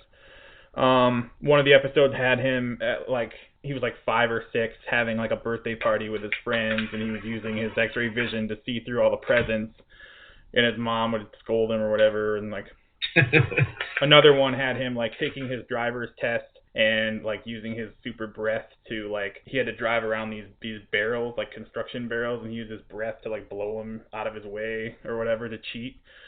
So I mean, stuff like that. I mean, it was pretty cool. They didn't have to put as much thought as they did into it, especially for a one season show. But that's my number 5. It made a huge impact on me. I don't actually remember that show. I think my non-remembering it probably comes from I wasn't actually that big of a Superman fan, as much as you were anyway. So I don't even know. Just to clarify, that was separate, or that's a different show from that Superman animated series that was kind of along the lines of the Batman animated series. Was that because there was another one too, right? In the 90s, I think. So yeah, that was a different one you're talking about. Yeah, the one I'm talking about, I think predates that one by a decade. Yeah, I was gonna say because the Superman animated series was. Yeah, it was definitely way after that. But yeah, I don't actually remember that. So I'm actually, that's weird. I do not even have any idea what you were talking about. So, well, I mean, I knew what you were talking about, but I never saw it. So that's a good pick, though. That was not on my list. So we're 0 for 1 with the same. What do you got for number 4? My number 4, it was kind of tough, but I'm going with another superhero cartoon, and that would be the 90s X-Men cartoon. I know you're familiar with that. Man, I was familiar with that. And I didn't put it on my list, though, because it came along the lines with I was never really a big X-Men fan either. But I do remember that because it was on in the mornings, too, wasn't it? Before he went to school or something like that? Well, I mean, it was on, it started as a hard, specific Saturday morning show, and then, they started kind of showing reruns all times of the day. Yeah, I did remember that, and that was a hard one to keep off my list just because I can't really I remember it being on. I just never remember being interested in watching it. But go ahead, why did you like it? Well, to me, that was really the introduction that I had to the X-Men, period. Mm-hmm. I'm pretty sure it was the pilot episode at another cousin's house in 1992 when it first came on. Uh-huh. And, I'd always known, who Wolverine was, and I'd seen Professor Rex and Cyclops and stuff. I'd seen some of those characters, kind of had a passing familiarity. There was a series of Marvel Comics trading cards that had come out a year or two before that me and my brother used to get down at our local grocery store. So I was kind of familiar with the characters through that. And then also I had gotten like kind of a really, I don't know, random but cool paperback book from one of the book fairs in school when I was a kid. It sort of like gave a rundown of popular Marvel Comics characters and like kind of gave their powers and little origin stories. So between that and those cards, that's how I kind of like became aware of the characters. But this was like my first real introduction to the larger world of specifically X-Men, but also like the personalities of those characters. Right. And it was really like, I don't want to say dark necessarily, but in a way it was. It was almost like it just was a really faithful adaptation of the comic book stories for a cartoon. And like they really like grabbed onto a lot of the more well-known story arcs from the X-Men comics and just didn't shy away from fleshing them out on TV. A lot of the bigger stories that became fans of the comics will know, maybe like the general public doesn't, but like later on some of them became the basis for some of the movies, like the Dark Phoenix saga. That was like a week-long, like 5-part story arc on the cartoon. I mean, it was just, I think like the voice casting was spot on. I don't know, the personality just seemed to fit really well. The animation was really cool. It was, now it's kind of dated, but, it didn't look like anything else on TV. It just, I don't know, it was less like fluff. A lot of like the superhero cartoons, like, up to that point had been like Super Friends style, and this was very, very. Let's go get him, Robin. Yeah. I know. They're not like jumping into the Blackbird jet and flying out to stop the bad guy. I mean, it was a much more sophisticated version for a kids show. I mean, and it lasted for 5 years. So I mean, it had obviously an impact on other people besides me. But I think the X-Men in general, they have a very similar parallel to like current events and relevant topics of our day. When it comes to like racism and all these like religious fanatics and stuff, and how we judge people that are different than us, and we still do that even in this day and age. That's kind of like what I think was the big appeal about the X-Men, because they were shunned by society because they were different. And I think that made it an interesting concept. And not only that, I mean, you have the kids that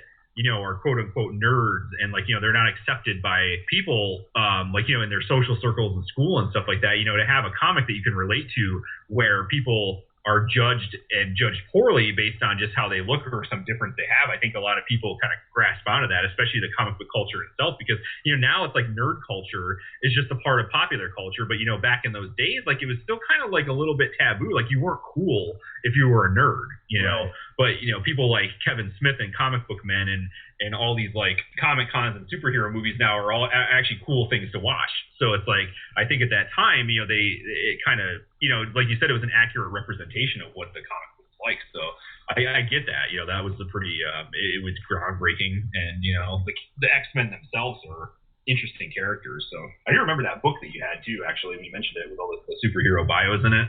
That's kind of funny. Yeah, it was a fun book. All these things just coming out of memory lane for us right now. Awesome. Well, that wasn't on my list, and it was hard to keep it off, but you're right. Well, one more quick thing about that that I think is important to mention is like when I saw the pilot, like right out of the gate on that very first episode, they actually killed one of the X-Men like in their first mission together. So I mean, wow, it was I don't believe you'll ever see that on children's television again. Probably not. So nice. Well, yeah. All right, sir. What did you have for number 3? As you get down, it gets harder and harder and harder. But I decided on sort of yet another superhero-ish show, and that would be the Teenage Mutant Ninja Turtles. Yes, that was on my list. It's not a top 5, but it's there. So good on you. Like that means anything. But alrighty. Yeah, that was definitely, man, Teenage Mutant Ninja Turtles, they were like the thing for so long. They were just like, I just remember like everything was like turtles, and like I remember having action figures and watching the cartoon and playing the video games. Why did you have that as number? Well, why did you have it on your list? Like, what was it to you? I don't know. It started at the right time for me. I mean, the whole phenomenon of the Ninja Turtles started at I watched a documentary recently about how that all came to be, right from the very first black and white independent self-published comic right on up through till like that shitty Michael Bay movie from last year or the year before, whenever it was. Nice. Just watch that, actually. Funny that you mentioned it. Sorry if you enjoyed it, but I did not. I did not. I'll tell you what. I watched it, and after about 20 minutes of it, I started reading my book while everybody else was watching it. Like, done. Yeah. So they kind of discuss how it was sort of all kind of a happy accident in a lot of ways, and just like dumb luck timing. But in the larger picture of pop culture, they couldn't have planned it any better. I mean, it literally happened right at the time that He-Man had declined. Like, I think Masters of the Universe toy line went to 88, and Ninja Turtles, the cartoon Ninja Turtles started in 87, and the toys started in 88. So it was like, I mean, the door was wide open for them. That cartoon lasted 10 years. Yeah. On CBS, which is crazy to think about now. I mean, I don't know how many episodes that. I guess it's like 22 times 10, so roughly, like in excess of 200 episodes of a children's cartoon is pretty amazing. And granted, like towards the later years, I lost interest. I was 15 when that ended. I was 5 when it started, and 15 when it ended, which is crazy. I remember some of the plots got a little wacky, and like some of the character interpretations got a little stretched and whatever, but in the earlier years of that show, specifically kind of like the debut, it was just the perfect mixture of everything a 5-year-old would find entertaining, Well, it's true. It's like, being a ninja, eating pizza all the time, right. being cool. Yeah. Had your color schemes, like you could pick your favorite based on your color if you wanted to, or whatever. They each had unique personalities. I don't know. I just think, especially in the early years, I think it was really well done. A lot of the same people who were involved in the Thundercats cartoon had a hand in making that too. So just a little bit of trivia. It's not so little known anymore, but the voice of Shredder was done by James Avery, who played Uncle Phil on Fresh Prince of Bel-Air. Right. I always, even as a kid, I'm like, that sounds like Uncle Phil. But like, it wasn't really confirmed until years later. Yeah. It's just kind of funny when you think about stuff like that, and I don't know. When you become identified with somebody as one character, it's hard to see them as something else, and you're like, oh yeah, that's right, he's a professional actor, Yeah, like you can do other things, than bumble around the house and put up with Will Smith, right? Yeah, that's a good pick, and that was very hard for me to leave that off my top 5 as well. It's weird, just like the different. Like you were talking about how it started, as a black and white comic. That was a very violent comic book, right? For its time. And I remember even some of the early episodes, they had like machine guns and stuff too that they used besides their ninja skills. But you're right. I think I definitely agree with that. It came around at the right time, and it was like everything. I mean, they made it, like you said, everything that a kid would want, in a cartoon. Right. And I mean, just everything that spawned from that. I mean, now what I liked, they did the live action, the good live action movie from the 90s, that I thought kind of like was a little bit retro to where it started. It still brought in like, Michelangelo saying like cowabunga and eating pizza, but it was still a little dark and moody. And that first Teenage Mutant Ninja Turtles movie was great. It got a little crazy and out of hand as it went on. As we know, I mean, for crying out loud, the second one had a Vanilla Ice in it. Like, give me a break. But the other thing was that arcade game that was based on the Teenage Mutant Ninja Turtles. You remember that game where it was you could pick like, with like I can't even describe. That game was awesome, and they tried to put it like on the Nintendos and the Segas, and it was just terrible out of the arcade. But right. I mean, every freaking thing. And I remember having tons of the action figures. Like, yeah, that was a great cartoon. Yeah, that whole franchise. It was funny. They actually relaunched the Teenage Mutant Ninja Turtles cartoon in the like mid 2000s, and they had an episode where all forms of the Ninja Turtles like cross paths in like some alternate universe. So they had like the black and white like no nonsense turtles against like the earlier like the new cartoon, and then like the cartoon we're talking about. And it was funny because like when the cartoon is like when we were kids that we like came on, they were like, yeah, cowabunga, let's go get pizza, and they would like run into the pizza shop, and like the newer Ninja Turtles were kind of like, who are these guys? Like they were kind of like making fun of it. But yeah, that's a good pick, man. Well, I gotta say, that was difficult, yeah. Well, just real quick, to this day, there have been a lot of like really great cartoon theme songs, but I don't know if any of them have ever been better than that one. Yeah, that was. I could probably sing that off the top of my head right absolutely. now. I'm not going to, but I could. Well, But yeah, I still remember that theme song. That's crazy. we don't want to get in any kind of. Obviously, we're a blip on nobody's radar, but just to avoid any potential legal entanglements. But yeah, who doesn't? Who in our within a 10-year radius of our age group doesn't fucking know that song by heart? Yeah. It's interesting you brought up the movie too, because I had forgotten about it even when we were discussing Daredevil earlier, but I wanted to bring that movie up when we were touching on the Daredevil stuff, because it's amazing how it all ties back together. A lot of the character elements from Ninja Turtles actually are based on Daredevil characters and plot points. For example, the Splinter, their father figure, the rat. For anyone who doesn't know, the mutant rat who raised them. He's named Splinter because in Daredevil, his master, who he learned martial arts from, is named Stick. So it's kind of an inside joke. Splinter, like a piece of the stick. The Foot Clan is a direct reference to the evil ninja gang in Daredevil called the Hand. Right. That makes sense. Right. Raphael is basically Elektra from Daredevil. She always wore red, and she used sais as her weapon, and had a fierce temper. So, I mean, there's a lot of parallels there, so it's kind of relevant. But it's actually even more relevant and ironic because, to me, that movie, their first movie from 1990, is like a textbook example of how something that's quote unquote darker can and should be handled to have mainstream appeal. Yep. To me, it'd be awesome if they took their cues from that for the Daredevil Netflix series. But obviously, from what we've seen so far, it looks like it's going to be a little more extreme than that. But yeah, I think it all kind of comes back around. Well, yeah, I mean, it was dark, just enough violence, and you could take a kid to see it, and it wasn't a big deal, Teenage Mutant Ninja Turtles. But yeah, that's some good stuff. Alrighty, what do you have for number 2? Yeah, for some reason I thought we were farther along. Yeah, my number 2 was a toss-up. And once again, I'm debating back and forth, even to this very minute. So, man. I think I'm going to give it to...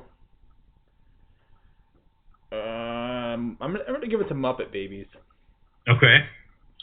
On my list, but not a top 5. But that was there. Fail. I don't know. I mean, for me, that was, and I'm sure in some sense they meant it to be this way. As a kid, we only had 4 channels for the better part of my upbringing, and I had limited exposure to the actual Muppet Show. But I knew it to be kind of, like a quirky, sort of like an adult Sesame Street kind of thing. More like a variety show with puppets. And to me, that's the way Muppet Babies came off, like the kids' version of that. It was just a really high quality show, in my opinion, that represented those characters and translated them into like a form that was even more approachable for kids. I think I don't know, it was just never. I don't remember seeing a bad episode. It was always interesting. It was always like crazy and zany and different. Right. There are a lot of cool like pop culture cross references in that too. Like when they would open random doors in the nursery to like different movie scenes, they'd show like scenes from Star Wars a lot, or exactly. That was my thing. Yeah. Or like it could be anything. It could be like an old pirate movie, or you never knew what was gonna happen when they opened one of those doors. And it was always, I remember being so frustrated. For some reason, I was fixated on the fact that they never showed their nanny like above the knees. Yeah. I remember getting so pissed that was off. kind of weird. Yeah. I was like, just once, just one time. I just want to see it once. Yeah. Sort of along the lines of another cartoon, from the He-Man cartoon with Orko, and you never got to see his face. Yeah. Like one time he showed it, but like they showed it from the back, so you never saw it. Jerk. But yeah, I just think like a lot of like relatively famous people did the voices on that show. Like Dave Coulier from Full House did a couple voices. Yep. Howie Mandel's a voice or two. I don't know. I just thought it was really well done. Really like, a good show that had a nice mixture of really kiddie stuff and then stuff that appealed to an older audience, which, as we know, is the formula for success for any great cartoon. Yeah, definitely. Well, my point that I wanted to elaborate a little bit, or not elaborate, but agree with you, is that, the Muppets, like you said, this is more of like a kid version of the Muppets, because even though the Muppets, the Muppet Show movies, things like that with Kermit the Frog, they were more probably marketed towards kids, but they were a little bit more like on the adult sense of humor scale, really were. And I think that, like you said, the Muppet Babies made the Muppets more relatable to kids, and that's kind of like what the target audience is anyway. But I did like that, and the second point is that I always liked how that show taught you. They didn't really teach you, but it reinforced that it's okay to have an imagination. It's okay to pretend. And that's what you want kids to do. You want them to be creative and pretend. And I put that on my list most definitely. I remember watching that show quite a bit, actually. It was really hard for me to make a top 5, and like when you gave me the task. I even mentioned to you earlier that it was almost impossible to pick, so it was on my list, so I'll give it that. Cool. All right. What is the drum roll, please? Number 1. Well, what do you got? You know what? I have it in my mind. What I think you're gonna pick, and if it's not, then I'm way off. But go ahead. All right. Well, I mean, it's definitely taking the theme of appealing to kids and adults to a higher level, to an art form almost, in my opinion.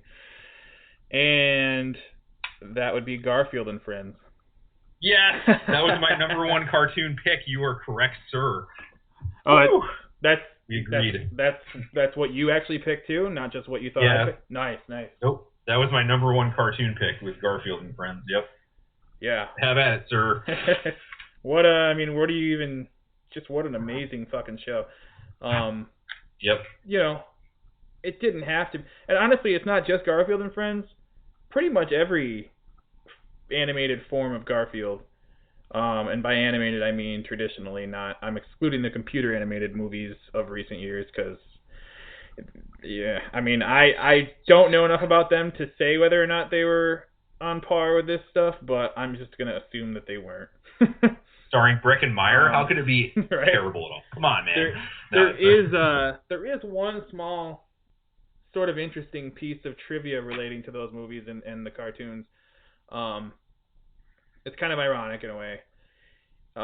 So the guy who did Garfield's voice, his name was Lorenzo Music, and he had also done in the original, I don't know, maybe just season 1, maybe the first 2 or 3 seasons, I'm not entirely sure. He had also done the voice of Peter Venkman on the Real Ghostbusters cartoon, which, as we know, is Bill Murray's character from the movie. Right. Years later, when the computer animated movies came around, Bill Murray did the voice of Garfield. That's true. That's so weird. Yeah. I never even thought of that. I knew he did the voice of him, but wow, that's crazy. Yeah. So it's one of those little, just coincidental, mind-blowing things that sometimes happens. Thought it was cool. But yeah, the show, I don't know. I mean, it was on for 7 seasons. So again, a pretty successful show. And reading up on it, it was never, it wasn't really, like they were ready to keep going. Like the people behind it just wanted to keep going. The ratings were still really strong, but for some reason CBS sort of pulled the plug. And they were kind of winding, by that point they were kind of winding down their Saturday morning stuff anyway, which I don't know. I mean, it's kind of frustrating to think of like what might have been. But again, I don't remember a bad episode. It's just packed with some of the best. It's first of all, the animation is great. Yep. You don't see, it's extremely unique. It's got its own like really defined style, but you don't see really any of like, the weird like shape shifting that a lot of cartoons sometimes do with the like inconsistencies of hand drawn characters and stuff, or like, the goofy color mistakes. Like in a lot of the old Batman cartoons, sometimes you'd see real quick that they'd reverse the colors on his chest symbol. It'd be like a black oval with a yellow bat inside instead of how it's supposed to be. Stuff like that. I mean, it looks like the whole thing just reeked of quality to me. Like, there's so many great pop culture references and inside jokes, and even jokes within the show of like running jokes. Like those characters, the Buddy Bears, kept popping up to annoy the crap out of Garfield, and Binky the Clown, and I don't know, it was just so unbelievably great. That ever even made it onto Saturday morning TV is kind of amazing to me. Yeah, it was definitely high quality. It was one of those things where I had, years later had watched it again for some reason. I can't remember if I found it online or something just to see. I was like, yeah, this is still a great cartoon. I would sit down with my bowl of cereal and watch this now as a 25-year-old man. You know what I mean? It was great. I think the appeal for me was, it was like two shows in one, with the farm characters and then Garfield. And if I'm not mistaken, those farm characters were also based on comic strip characters that Jim Davis had created, I think. So the whole thing was like, it was his property, it was his brainchild, and of course, I always liked the comic strip in the newspaper, and it was one of the times where, we talked about this before with Calvin and Hobbes. If that was ever made into a cartoon, it would kind of lose something because of like, your inner voices and stuff like that. But in this case, like, it was done perfectly. Right. You had like the Bill Murray-esque, indifferent attitude. He never, like, his mouth never moved on the show. Yep. Garfield did, and it was like basically his inner thoughts, speaking to people. And I think they depicted it in the best way possible if they were going to take that from a strip to a cartoon. And that's just the Garfield side of it. But yeah, I always liked the 2-in-1 show. It was like more bang for your buck. You're used to like a 3-panel strip. Seeing Garfield for 10 minutes is great, and then you get this Farm Friends thing for 10 minutes and 10 more minutes of Garfield. It was just perfectly done. Like, there was no argument about it at all. I mean, I can't think of anything I never liked about it. I mean, even that duck character that had the inner tube with his head is on the inner tube. Whenever he would move his head, the inner tube head would move the same way. It would do exactly what he was doing. It was just some little nitpicky detail like that. It just made it amazing. So that was some good stuff. Yep. I knew you were going to pick that too, because we've talked about that for years about how awesome that show was. So. Yeah, cool. Yeah, it's a great show. Cool. Well, if we couldn't agree on all of them, we agreed on the best one, I guess, so that worked out. But I knew you were going to pick that.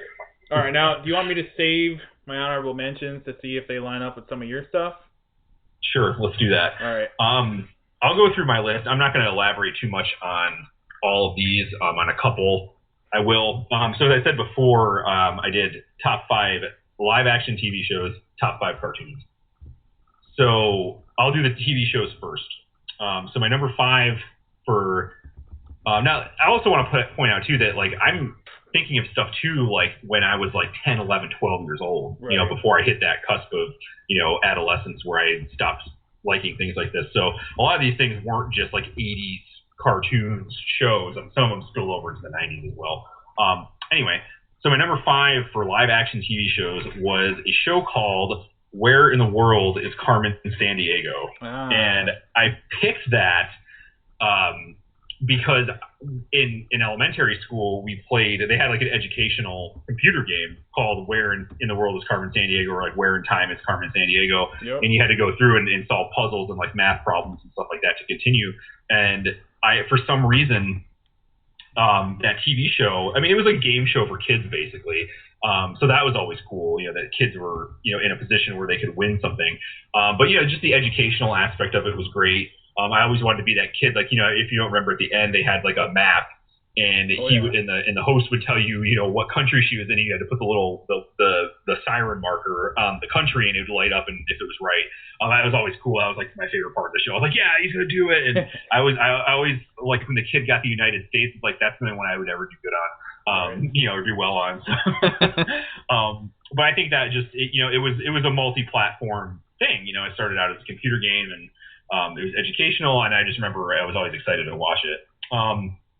My number 4 pick for live action television was a Nickelodeon show.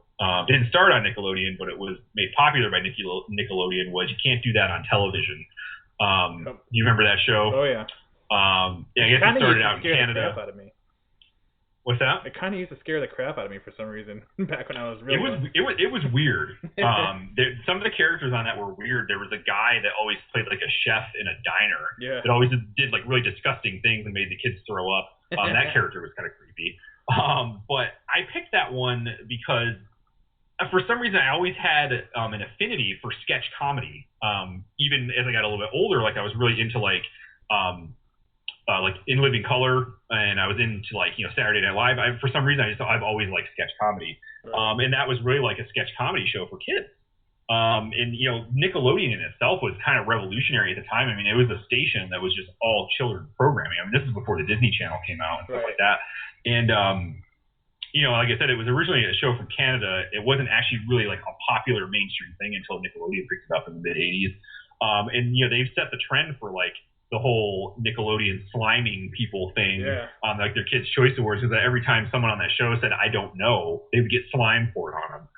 Which was always some kind of weird, either like really gooey snot looking slime or like vomit looking slime. So yeah, it was kind of gross. Like it had its gross out factor, which of course kids, at that age, pooping and farting is the funniest thing ever. So stuff like that grossed you out. But yeah, and like I said, it really got me kickstarted on the sketch comedy, and I really liked that.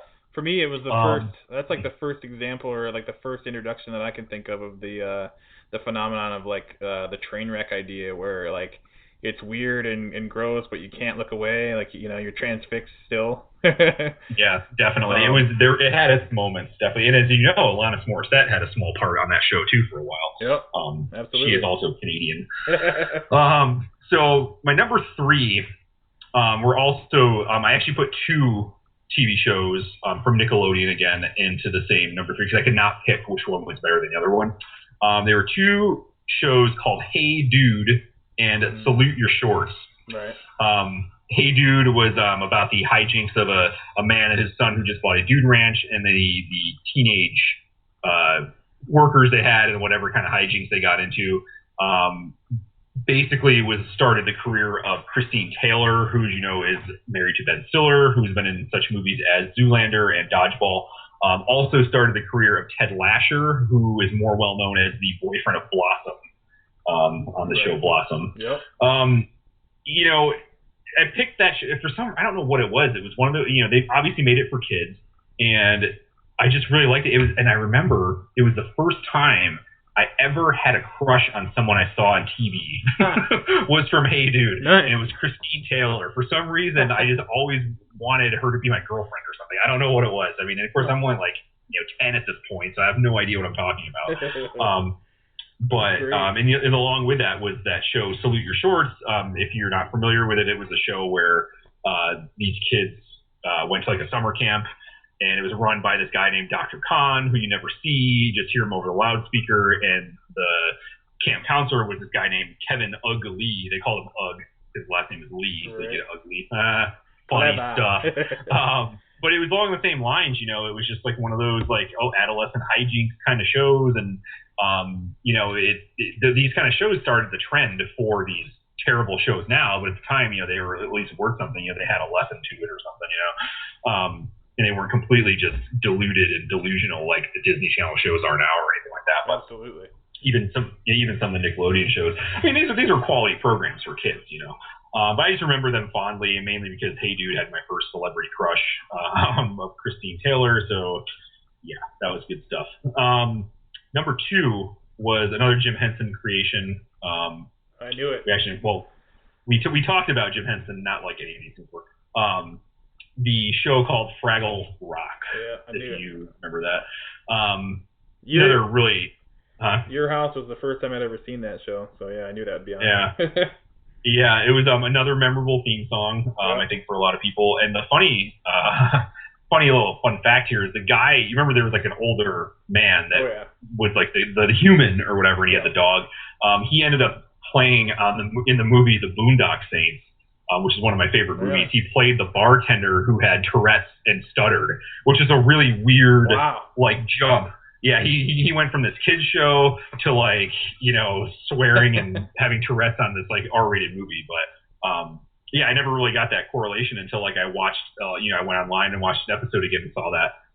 That was just another really weird mix of puppets and fantasy and stuff like that. So yeah, I just remember that really fondly from when I was a kid. The number one live action show I picked was,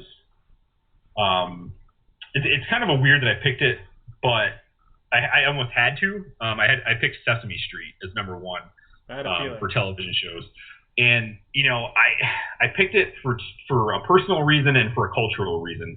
I picked it for my personal reason because I that's like the only show I watched for like I don't know how many years, and I remember specific episodes of that I watched when I was 4 years old. So you know that show had some kind of impact. Oh, absolutely, on me. Yeah. You know, and I think, you know, at the time that show came out, you know, you're getting into a culture where, you know, child rearing and people, you know, like the mom or the dad or whatever, staying home with the kids wasn't really like an option anymore. You know, people started, you know, we started, you know, having the family where like both parents worked and stuff like that. And I think that show came out at the right time because it was almost like a de facto babysitter for kids. I mean, obviously you're not going to leave the kid at home in front of the TV and be like, okay, we'll be back in 8 hours, just watch Sesame Street the whole time.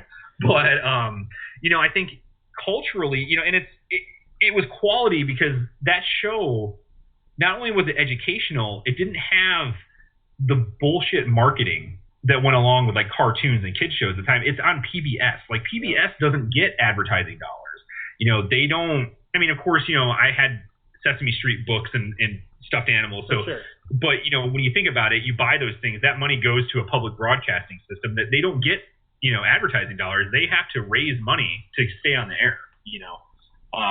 So I think just from a cultural standpoint, I think that's probably one of the most relevant and innovative television shows for children of all time. I mean, it's almost impossible to argue, you know, that fact. And just because, I mean, and it's like they were brought to you by the letter A, not like we were brought to you by this toy. You know what I mean? It was like, it just, at the time, I mean, it was the perfect thing to like keep your kids distracted for a little while you cook dinner, you know, or whatever. You know, it was perfect. And I mean, there's so many things I could say about it, but we'd be here for 3 hours. I could probably talk about that show.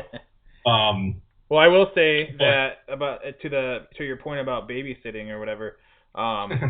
Every summer, you know, when we were home, me and my two siblings were home from school for those months.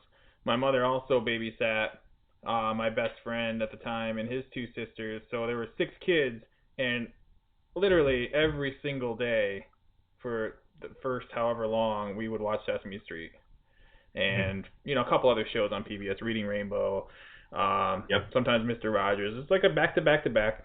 So, I mean, yeah, I mean, it's apparently, it's, you know, I don't know how widespread that phenomenon was, but I'm guessing it's pretty common to have that happen. And like you said, to this day, I will just randomly have little bits of like, you know, counting cartoons or specific, I don't want to say sketches, but little clips that I saw as a kid on Sesame Street will still to this day run through my head randomly.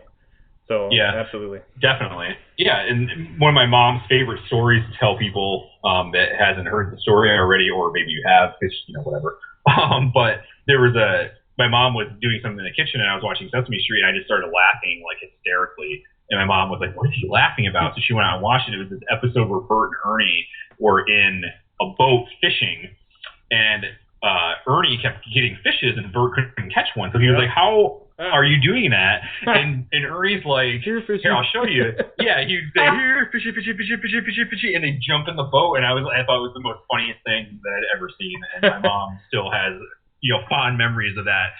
You know, that 2 minutes of my childhood. You know, that her and I both still hang on to it. I remember sitting in that living room watching that when I was like 3 years old. Like that's 30 years ago. How can I remember that? But I do, and that's the impact that show had on, I'm sure, generations of kids. I mean, it's, as far as I know, it's still on, but I mean, I couldn't even tell you if it was any good or not anymore. But yeah, definitely number one for me, and I think culturally too.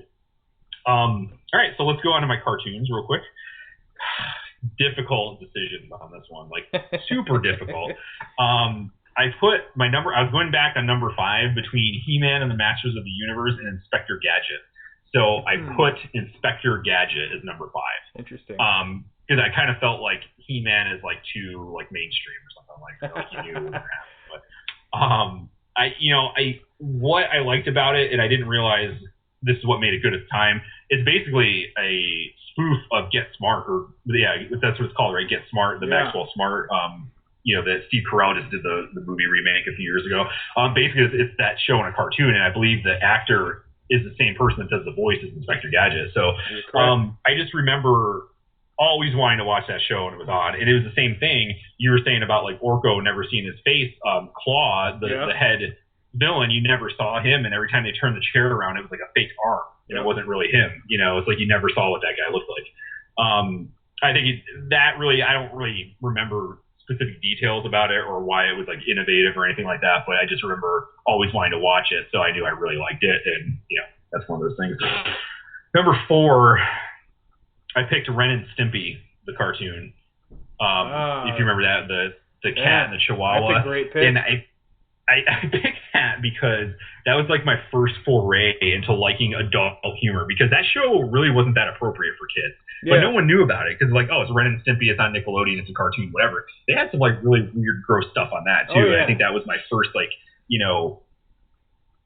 just my first exposure to more adult humor, and I started to I think my comedic taste started to evolve a little bit from that show. Well, sorry. I was just going to say, it's kind of like all these things kind of happen at the exact right time for our age group. In a lot of ways, a show like that is the next logical step, as you mature from a show like Garfield, where it's got like adult humor, but like then this takes it to the next level. Yeah. Well, I remember there was always one of the characters on that was Powdered Toast Man, one of the superheroes. The one episode that sticks out in my head that I remember about that show, though, was they were doing a spoof on the fairy tale Rapunzel. Right. And I believe Stimpy was the cat, right, and Ren was the Chihuahua. I think that's what it was. It's such a top 5 for me. I can't remember what their names were. But Stimpy the cat was up in the tower, playing Rapunzel, and then Ren was the prince or whatever, and he came by, I was like, let me up or whatever, and this like one little tiny strand of hair came down for him to climb up, and I was like, what the heck is this? So he starts climbing up, he gets to the top, it's Stimpy's nose hair that he was climbing up, and it was like pulled out of his nose, and like the nose was like coming inside out or whatever. It was hilarious. So that was like one of the funniest scenes from that I remember. So that was my pick. I think, like you said, it was just perfectly timed for, my, getting a little bit more mature in my, you say mature with comedy, but. Before you move on, there's one that always stuck out in my mind. My favorite bit from that was they would, Stimpy would have a segment called Ask Dr. Stupid. And there's one particular one I remember. I still quote it to this day whenever I can shoehorn it into a semi-appropriate situation. It went something like, "Dear Dr. Stupid, what is the big hunk of fat in the middle of my can of beans?" And he goes, "Well, Timmy," or whatever the kid's name was, "that is the queen bean, and the rest are the worker beans." And for such that floored me as a kid when I saw that, and like I'll always, whenever anything like beans comes up, I'll always throw that out. So yeah, that's the queen bean. Great show. Nice. Yeah, that was a good show. All right, number 3. Actually, they were showing this on one of those retro TV shows for a while too. I can't remember what it was called. But my number 3 cartoon was the Animaniacs from the Warner Brothers network. I think that it was the same thing with moving on into humor, because I remember watching Looney Tunes as a kid. Yep. And obviously Looney Tunes weren't a creation of our generation. They were, I mean, those are from like the 50s and 60s. But I remember these Nickelodeon or whatever did a block where they would rerun all these old cartoons, and they did it for years and years and years. And I think Animaniacs was like the step up from the Looney Tunes. It was the same company. Warner Brothers did it. Every once in a while, one of those old Warner Brother characters would pop into it, but it had a lot more. It was a little bit more sophisticated humor. I mean, they had freaking Bill Clinton in the beginning, the beginning credits, playing the saxophone. So, I mean, I think, at the time I was getting into that age where it was still funny to me to watch a cartoon because, like, this stuff was still funny. Like, if I watched the Looney Tunes, I didn't laugh at them anymore because, like, they weren't that funny, to someone that was in my age group. But I think this Animaniacs kind of, it was one of those things that, like I said, my taste had evolved and came to that. So yeah, it was good stuff. I like that show. Yeah, it's great. It's another example. I mean, that was a toss up for me between Garfield and that, honestly, for my number one, because it was another example of the perfect balance between, child accessible humor and like adult little jokes that the kids wouldn't catch. Yeah, great show, high quality. One of the last cartoons to have a real, actual, honest to goodness orchestra doing the score for it. I know that was one of the things that Steven Spielberg pushed for with his involvement in it. Yeah, I can't think of a bad episode, and it was also actually really educational as well. Yeah, well, I mean, there was classic spin-offs from that too, like Pinky and the Brain. Always hilarious. There was that episode with the really crabby grandma was one of the characters. I always thought that was funny because I always kind of thought our grandma Bev was a little bit on the crabby side sometimes, so she kind of fit that perfect. And that's where I watched that show the most too. I'd be over there for some reason. Much love to Grandma Bev, but she could be a little crabby sometimes. But yeah, so I thought that was an interesting parallel. We already know what my number one pick was, so we won't even talk about that when we get to it. But my number two pick was Batman the Animated Series. Nice. I think that knocked it up to number two just for the sheer fact that Mark Hamill did the most amazing job voice acting the Joker on that. And the funny thing is, they've released a couple of really good Batman video games over the last few years. One was called Arkham Asylum, and the follow-up was Arkham Knight, Arkham City. Yes. And Mark Hamill and the guy that did Batman's voice escapes me. Kevin Conroy. What's that? Kevin Conroy.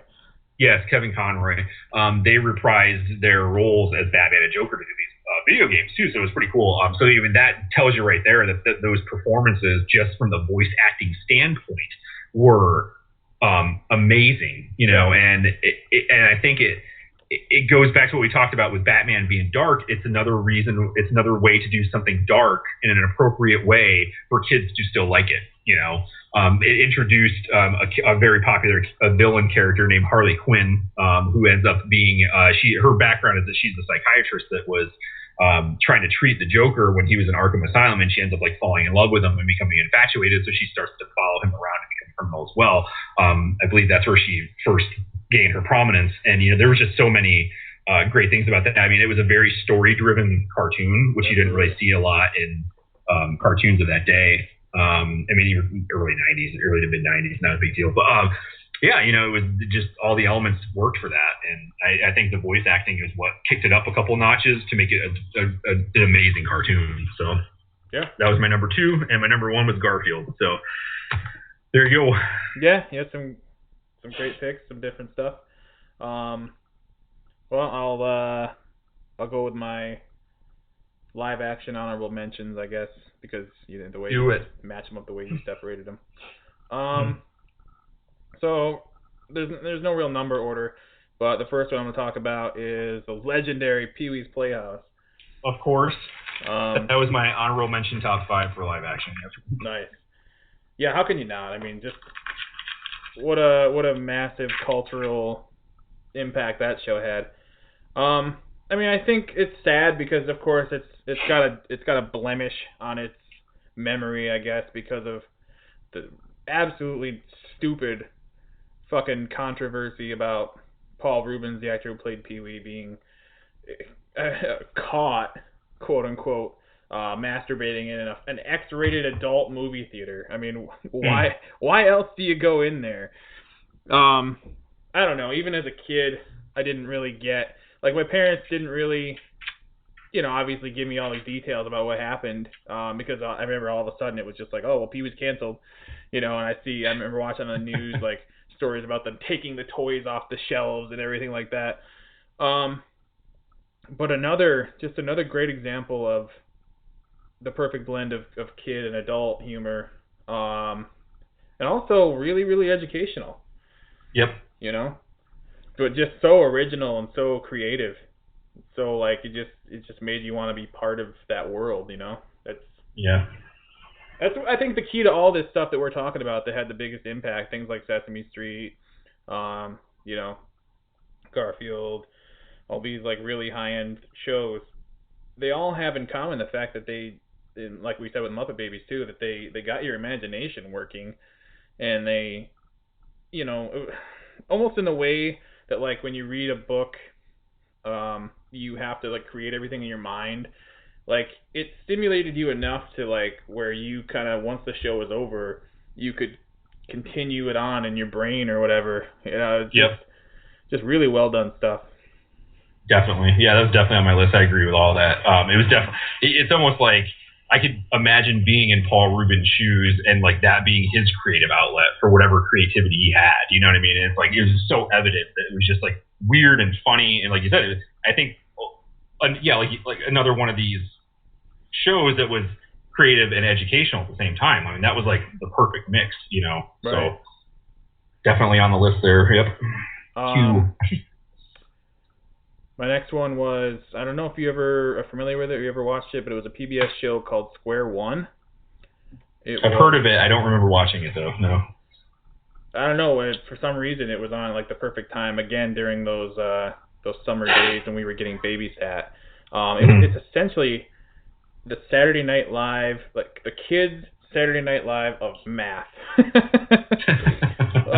Math. It sounds so specific, but all those things are such huge pieces of it.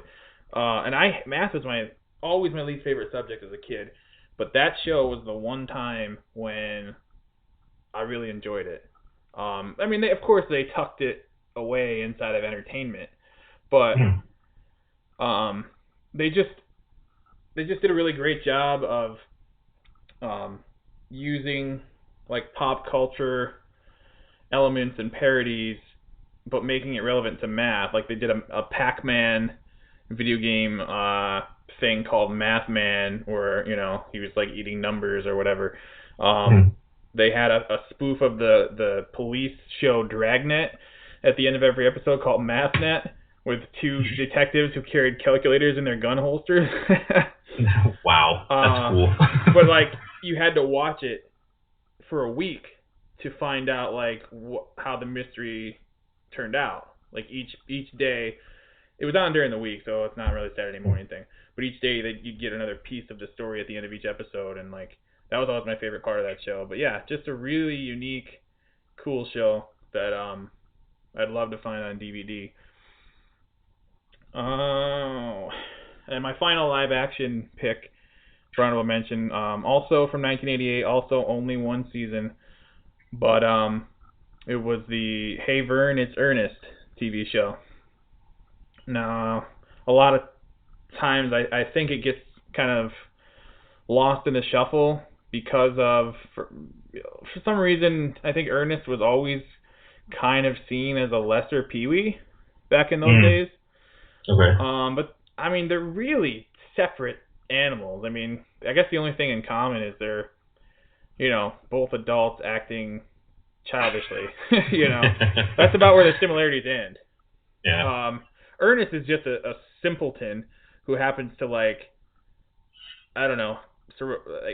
find himself in the company of children because they understand they're more on his level, whereas like Pee-wee is about it's a grown man actor playing like a kid type of character. So I don't know, but anyway, that Ernest show was again like so unique and so like if you go back and watch it, I also found that whole series on DVD, and it's really, really well written. It's so sophisticated and so artistically zany and original. I don't know, like for years I would quote some of the stuff from that show. Um, but a lot of people I think missed out on that one too. But for some reason it made a huge impact on me. There's just really wacky stuff going on all the time, and just grow as an adult who's really into like the arts, I guess. Just have such an appreciation for things that are that well done and that original. I think. Yeah, sorry, go ahead. I was gonna say, did you have any experience with that? But it looks like you're. Well, no, I was gonna say I do vaguely remember that. I don't remember watching it regularly, but I think for kids, these shows were impactful on children because, like you were saying, they were adults playing child characters. So I think when you're a kid watching that, when you're a kid, when you're a teenager, you're always like, adults just don't understand me. Like, you know what I mean? But like in these shows, it was easier for kids to relate to adults because they were acting in a way that they were used to. Right. And of course, that's what I think the appeal was. And I think it was a good way to show that, hey, even though, your dad's a straight shooter, I'm sure there's a part of him that wants to be fun and funny, and I think it helped you get more of a complete picture of how a person is, even as an adult. So I think they were great ideas. I'm surprised that one only lasted a year, but yeah. Well, he had a successful movie career following that, so I mean, I guess it wasn't really a failure or anything. But yeah, that's a great point. That's a pretty accurate appraisal of stuff like that. Yeah, I have my moments. So I'll just run down my list of stuff that I had. I'm not going to get to elaborate too much. There were a couple that you already mentioned, like Mr. Rogers' Neighborhood, Reading Rainbow. Yeah. Mr. Rogers, it just kind of taught you how to be nice and kind to people because as a kid you react primally to things, like, I'm mad, and you hit somebody. I think it was a good show that showed kids how to behave, I guess, or to be a contributing member of childhood society. Reading Rainbow with LeVar Burton. I mean, it's about reading. You can't really go wrong with that kind of educational kind of show. Bunch of other stuff, man. Wild and Crazy Kids from Nickelodeon. There was a show called Pinwheel that was on a long time ago. Yes, Pinwheel. I forgot about that. Pinwheel. That's one of my earliest TV memories. Yep. Holy I remember too. Like it was like that really big house with the pinwheel on it, if you will. So awesome. Yep. I had Kids Incorporated. Right. Double Dare. Great show. Yeah, Mark Summers, man. Family Double Dare, whatever. It was awesome. I always wanted those kids to win like the Nintendo at the end. It was just like another game show for a kid. It was fun, and I always wanted to be like, and that kind of spun off on that show. What Would You Do? That Mark Summers hosted, where they had like the pie slide and the pie launcher. Yep. I always wanted to be that kid that went down the pie slide and got to eat the whipped cream that he fell into. Other Nickelodeon show, Clarissa Explains It All. Melissa Joan Hart's first show. Nickelodeon's Wienerville. You remember Wienerville? The guy had the head and the weird puppets, I vaguely remember that. That's a great pick. Yeah. There was Nickelodeon's Guts, another kid game show. Oh, fantastic. Yeah, I remember the aggro crag at the end where you had to run up the things as fast as you could. Bill Nye the Science Guy. Oh, man. How did I miss that? Oh, I love that shit. I know. What were you thinking, man? Come on. Mr. Wizard was another show. Nickelodeon's All That, another sketch comedy show, launched the career of Kenan Thompson, who is now a mainstay on Saturday Night Live. There was The Muppet Show. Right. Sharon, Lois, and Bram's Elephant Show. If you remember that, Skinnamarink Dinky Dink, Skinnamarink Doo. The last two were the Young Indiana Jones Chronicles and Encyclopedia Brown. They did a short run as a live action show based on the book of Encyclopedia Brown. So, yeah, those were all. That was my entire list of live action TV shows that had some kind of impact on me. Crazy. Well, damn, if I had thought about going into like prime time, I would have put Erie, Indiana on the list too. You ever see that show? Yeah, I remember that one, Erie, Indiana. Yeah, that was like a scary show, right? Like kind of yeah. Yeah. I remember that now. Yeah. Oh, that was so great. I didn't want to go because I remember watching like Full House and like Family Matters, but I think they were more adult-oriented sitcoms, so I kind of left them off the list because they weren't really made for kids per se, stuff like that. As we've talked about before, Boy Meets World was one of our favorite shows, but I don't think it was really meant to be a kids show. It was a primetime TV show, so it was kind of like, well, family appeal. But, family. But yeah, these shows, like, adults weren't watching, Pinwheel or Wild and Crazy Kids, you know what I mean? Yeah, absolutely. So yeah, I mean, putting Young Indiana Jones on there was kind of a stretch because that kind of was a primetime show. Actually, that was on later at night too, but I just remember because it was like one of those things I liked besides Star Wars. I loved Indiana Jones. So, what did you have for honorables on cartoons? I just had 3, and one of them was Animaniacs. So yep, we've already covered that. Of course, I had to mention He-Man. Yep. I have He-Man / Thundercats as my first one. I don't know, it's almost impossible to overstate the importance of He-Man in our formative years. Oh yeah, totally. I mean, that was like my toy obsession for like years. That's what it was. It was a vehicle to sell toys. But yeah, it was the perfect one. I mean, who didn't? I mean, it was again another form of everything that would appeal to a little boy. And right along those same lines with Thundercats. I mean, they were kind of neck and neck. I think Thundercats had a smaller impact culturally, but it was also extremely cool and sort of a very similar premise in a lot of ways. Yeah, definitely. Sorry. Mm-hmm. No, go ahead. Well, I was going to go into my next one, but if you had something to say about either of those. No, I was going to say, I remember that toy I had from Thundercats. Remember the sword, the plastic gray sword? Yeah, Sword of Omens, yeah. Yeah. Of course. So my only other one is, it's sort of a slash again. And they're both duck cartoons. Can you guess what they are? DuckTales or Darkwing Duck? Both. You got them. Yes. Yes. Well, DuckTales. Right on my list. DuckTales is one of my favorite. I don't know. For some reason, it's something I had. I love it. I love the shit out of DuckTales. I always have. It was just so cool at creating a little world that just felt like, I don't know, almost real. It's just so well done. And then Darkwing Duck ended up being a spin-off of that show later, which, it is a different type of show, but it was no less well done. And, I mean, it was a little more, I think it dates a little more, even though DuckTales is older, because it went a little bit towards, the early 90s, some of the early 90s, trends, color-wise, and, the theme song was a little, very, very early 90s. But again, speaking of theme songs, who doesn't know the DuckTales theme song? I know, right? I was going to say that. That's one of the most well-known theme songs of anything besides what we've already talked about. But yeah, right. That was. I can sing that one for you too if you want. Exactly. Yeah. Wow. And who didn't want to, swim in Scrooge McDuck's money pit? I was going to say that. Yeah, that was always in the beginning. They would dive into the big money pit he had or whatever. Yeah, that was cool stuff. Noise. I guess it made materialism something that kids aspired to at a young age. Yeah, not the best role model for kids with Scrooge McDuck, but hey, Well, he always learned his lesson in the end. Yeah, exactly. He was the Scrooge, but he was a really, he was really just tough on the outside, but soft on the inside. Well, it's funny because our cartoon picks is kind of aligned, I think, more than the TV show ones. The ones on my list that you didn't mention that I don't know if you remember or not. Obviously, the real Ghostbusters, right. Based on the movies, was one. Voltron, right along the lines of the Thundercats and the Transformers, were one of them. I remember watching Transformers, but I don't remember really being excited about it. But I do remember watching it. And I was kind of excited when the movies came out, but how that turned out.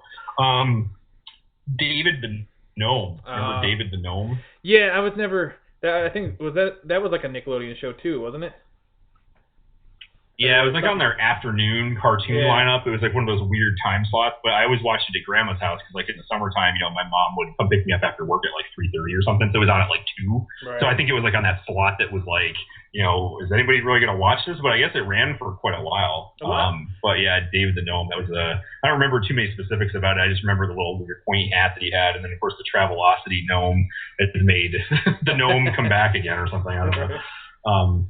But yeah, I had that. All the other ones you mentioned, like He-Man, Thundercats. I had Looney Tunes, which I talked about briefly before. Right. I had Tiny Toons on there too. You remember that, Plucky the Duck and those. Yep. I did mention DuckTales, Darkwing Duck. Last two, Spider-Man, the animated series from the 90s, kind of coincided with the X-Men animated series. Spider-Man is always my favorite comic book character, so I immediately attached myself to that show. Kind of got out of hand, though, with, like, the story, I think. Like, it kind of, like, started jumping around. I kind of lost interest in it. I think I was getting a little bit older, too. Last thing was actually, we mentioned this character a few times before. Conan the Barbarian had a cartoon. I think they aired it early in the morning, like before kids went to school, and it was basically an animated kid version of Conan. Right. And him and his partners all had a different weapon. Like he had his sword, like another one had like those spinny wrecking ball things or whatever, and they were all made out of like this star metal. And their main adversaries were Seth the Snake Cult from the movie. And like if they touched them with the metal, they disappeared and died. And that was like this long running thing. I just remember watching that before we were going to school in the morning. So. Well, I forgot the Spider-Man thing reminds me. I did want to mention. I didn't really see it much, but when I did, I really liked it. There was an '80s Spider-Man show called Spider-Man and His Amazing Friends, and it was really kind of a bizarre cartoon. You look back on it just because of who they put together. It was Spider-Man, Iceman, and this new character that I think they created specifically for the show, this female character called Firestar. Mm-hmm. I don't know. I used to love the shit out of that show, and they would like pair it back to back in an hour time slot with an Incredible Hulk cartoon that I don't know. I just used to love the two of them. And for some reason, I don't know. Something you said made me remember a couple more right off the top of my head. Just they're really obscure. I don't know if you ever heard of them. But we used to watch them. I think because they were also one of those cartoons that were like really on in the wee hours, like maybe 6 and 7 o'clock in the morning. One of them was called Fantastic Max. I think it might have been British. I know the other one I'm going to mention was British. But it was basically this kid. I mean, he was a baby essentially, and he would say "dirty diapers" to change into like a superhero version of himself. But we all used to love the shit out of that. And then that was also paired back to back with a cartoon called Super Ted, like a teddy bear who was like a superhero. Yeah, I remember Super Ted. I don't remember the other one though. That's weird. Yeah. Huh. But yeah, those were wow, good times. I wish I could find some of those on DVD. I know, right? Like, how's that one for all of our listeners? A little stroll down memory lane for you. You know, one that we didn't mention that I think we probably should have was the Mighty Morphin Power Rangers. Remember that? I think we were a little bit too old for that when that came out, though. I remember watching it. It was right on the edge. Yeah, I hated it so much at first because it seemed like overnight it was this massive fucking like cultural strangling sensation. But I started catching the reruns a little bit when I was around 11, 12, and I sort of bought into it. It came out for me right around the time that our local NBC affiliate switched over from NBC to Fox, and we suddenly could watch it. So I think right about that time I started watching it. Well, I think my deal with that show was like the first couple of seasons of it. I guess you could call them seasons. Right. With like the original cast, and they eventually added Tommy the Green Ranger. Like that show went like out of control with like its spin-offs and stuff like that, and like they kept changing like what the characters were called. Like they were like the Mighty Morphin Power Rangers, and they were something Rangers. You know what I mean? Like they just went crazy with that franchise, and I think it kind of they're still around too. Actually, I remember a couple years ago, we got one of the boys like a Power Rangers toy for Christmas, and I know like one of their friends still liked Power Rangers, so we got them when they went to a birthday party, got them a Power Rangers gift or whatever. It's really, I'm surprised that it's still around actually. I mean that thing went nuts with like just spin-offs now. Like you couldn't even keep up with it anymore. Well, that show, I mean, if you want to consider it the same show, I mean basically some type of Power Ranger, it's the same thing. So that's technically been on for 22 years. Wow. Which is crazy. That's nuts. That's like almost like Simpsons level. I mean, not good. It really is. Approaching that point. Yeah. I don't know if anybody's aware. Just real quick, the reason that they change it every year is because it started by basically stealing footage from a Japanese show and like Americanizing it.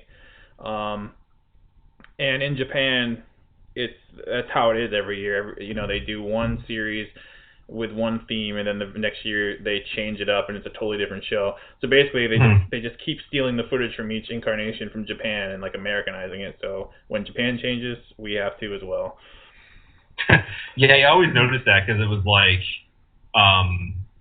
like when they filmed the kids, it was normal acting, but then when they showed like the villain woman, whatever her name was, up on the moon, like she would always talk like an old Godzilla movie. Yeah, like exactly. She would say something with the mouth, and I could never figure out why that was, but yeah, I do remember reading something about that. Like it was basically filmed in Japan, and like all like the martial arts scenes were like filmed there too. So basically, the only thing they did was do like the kids, and then like a couple of scenes in their costumes, and that was it. Right.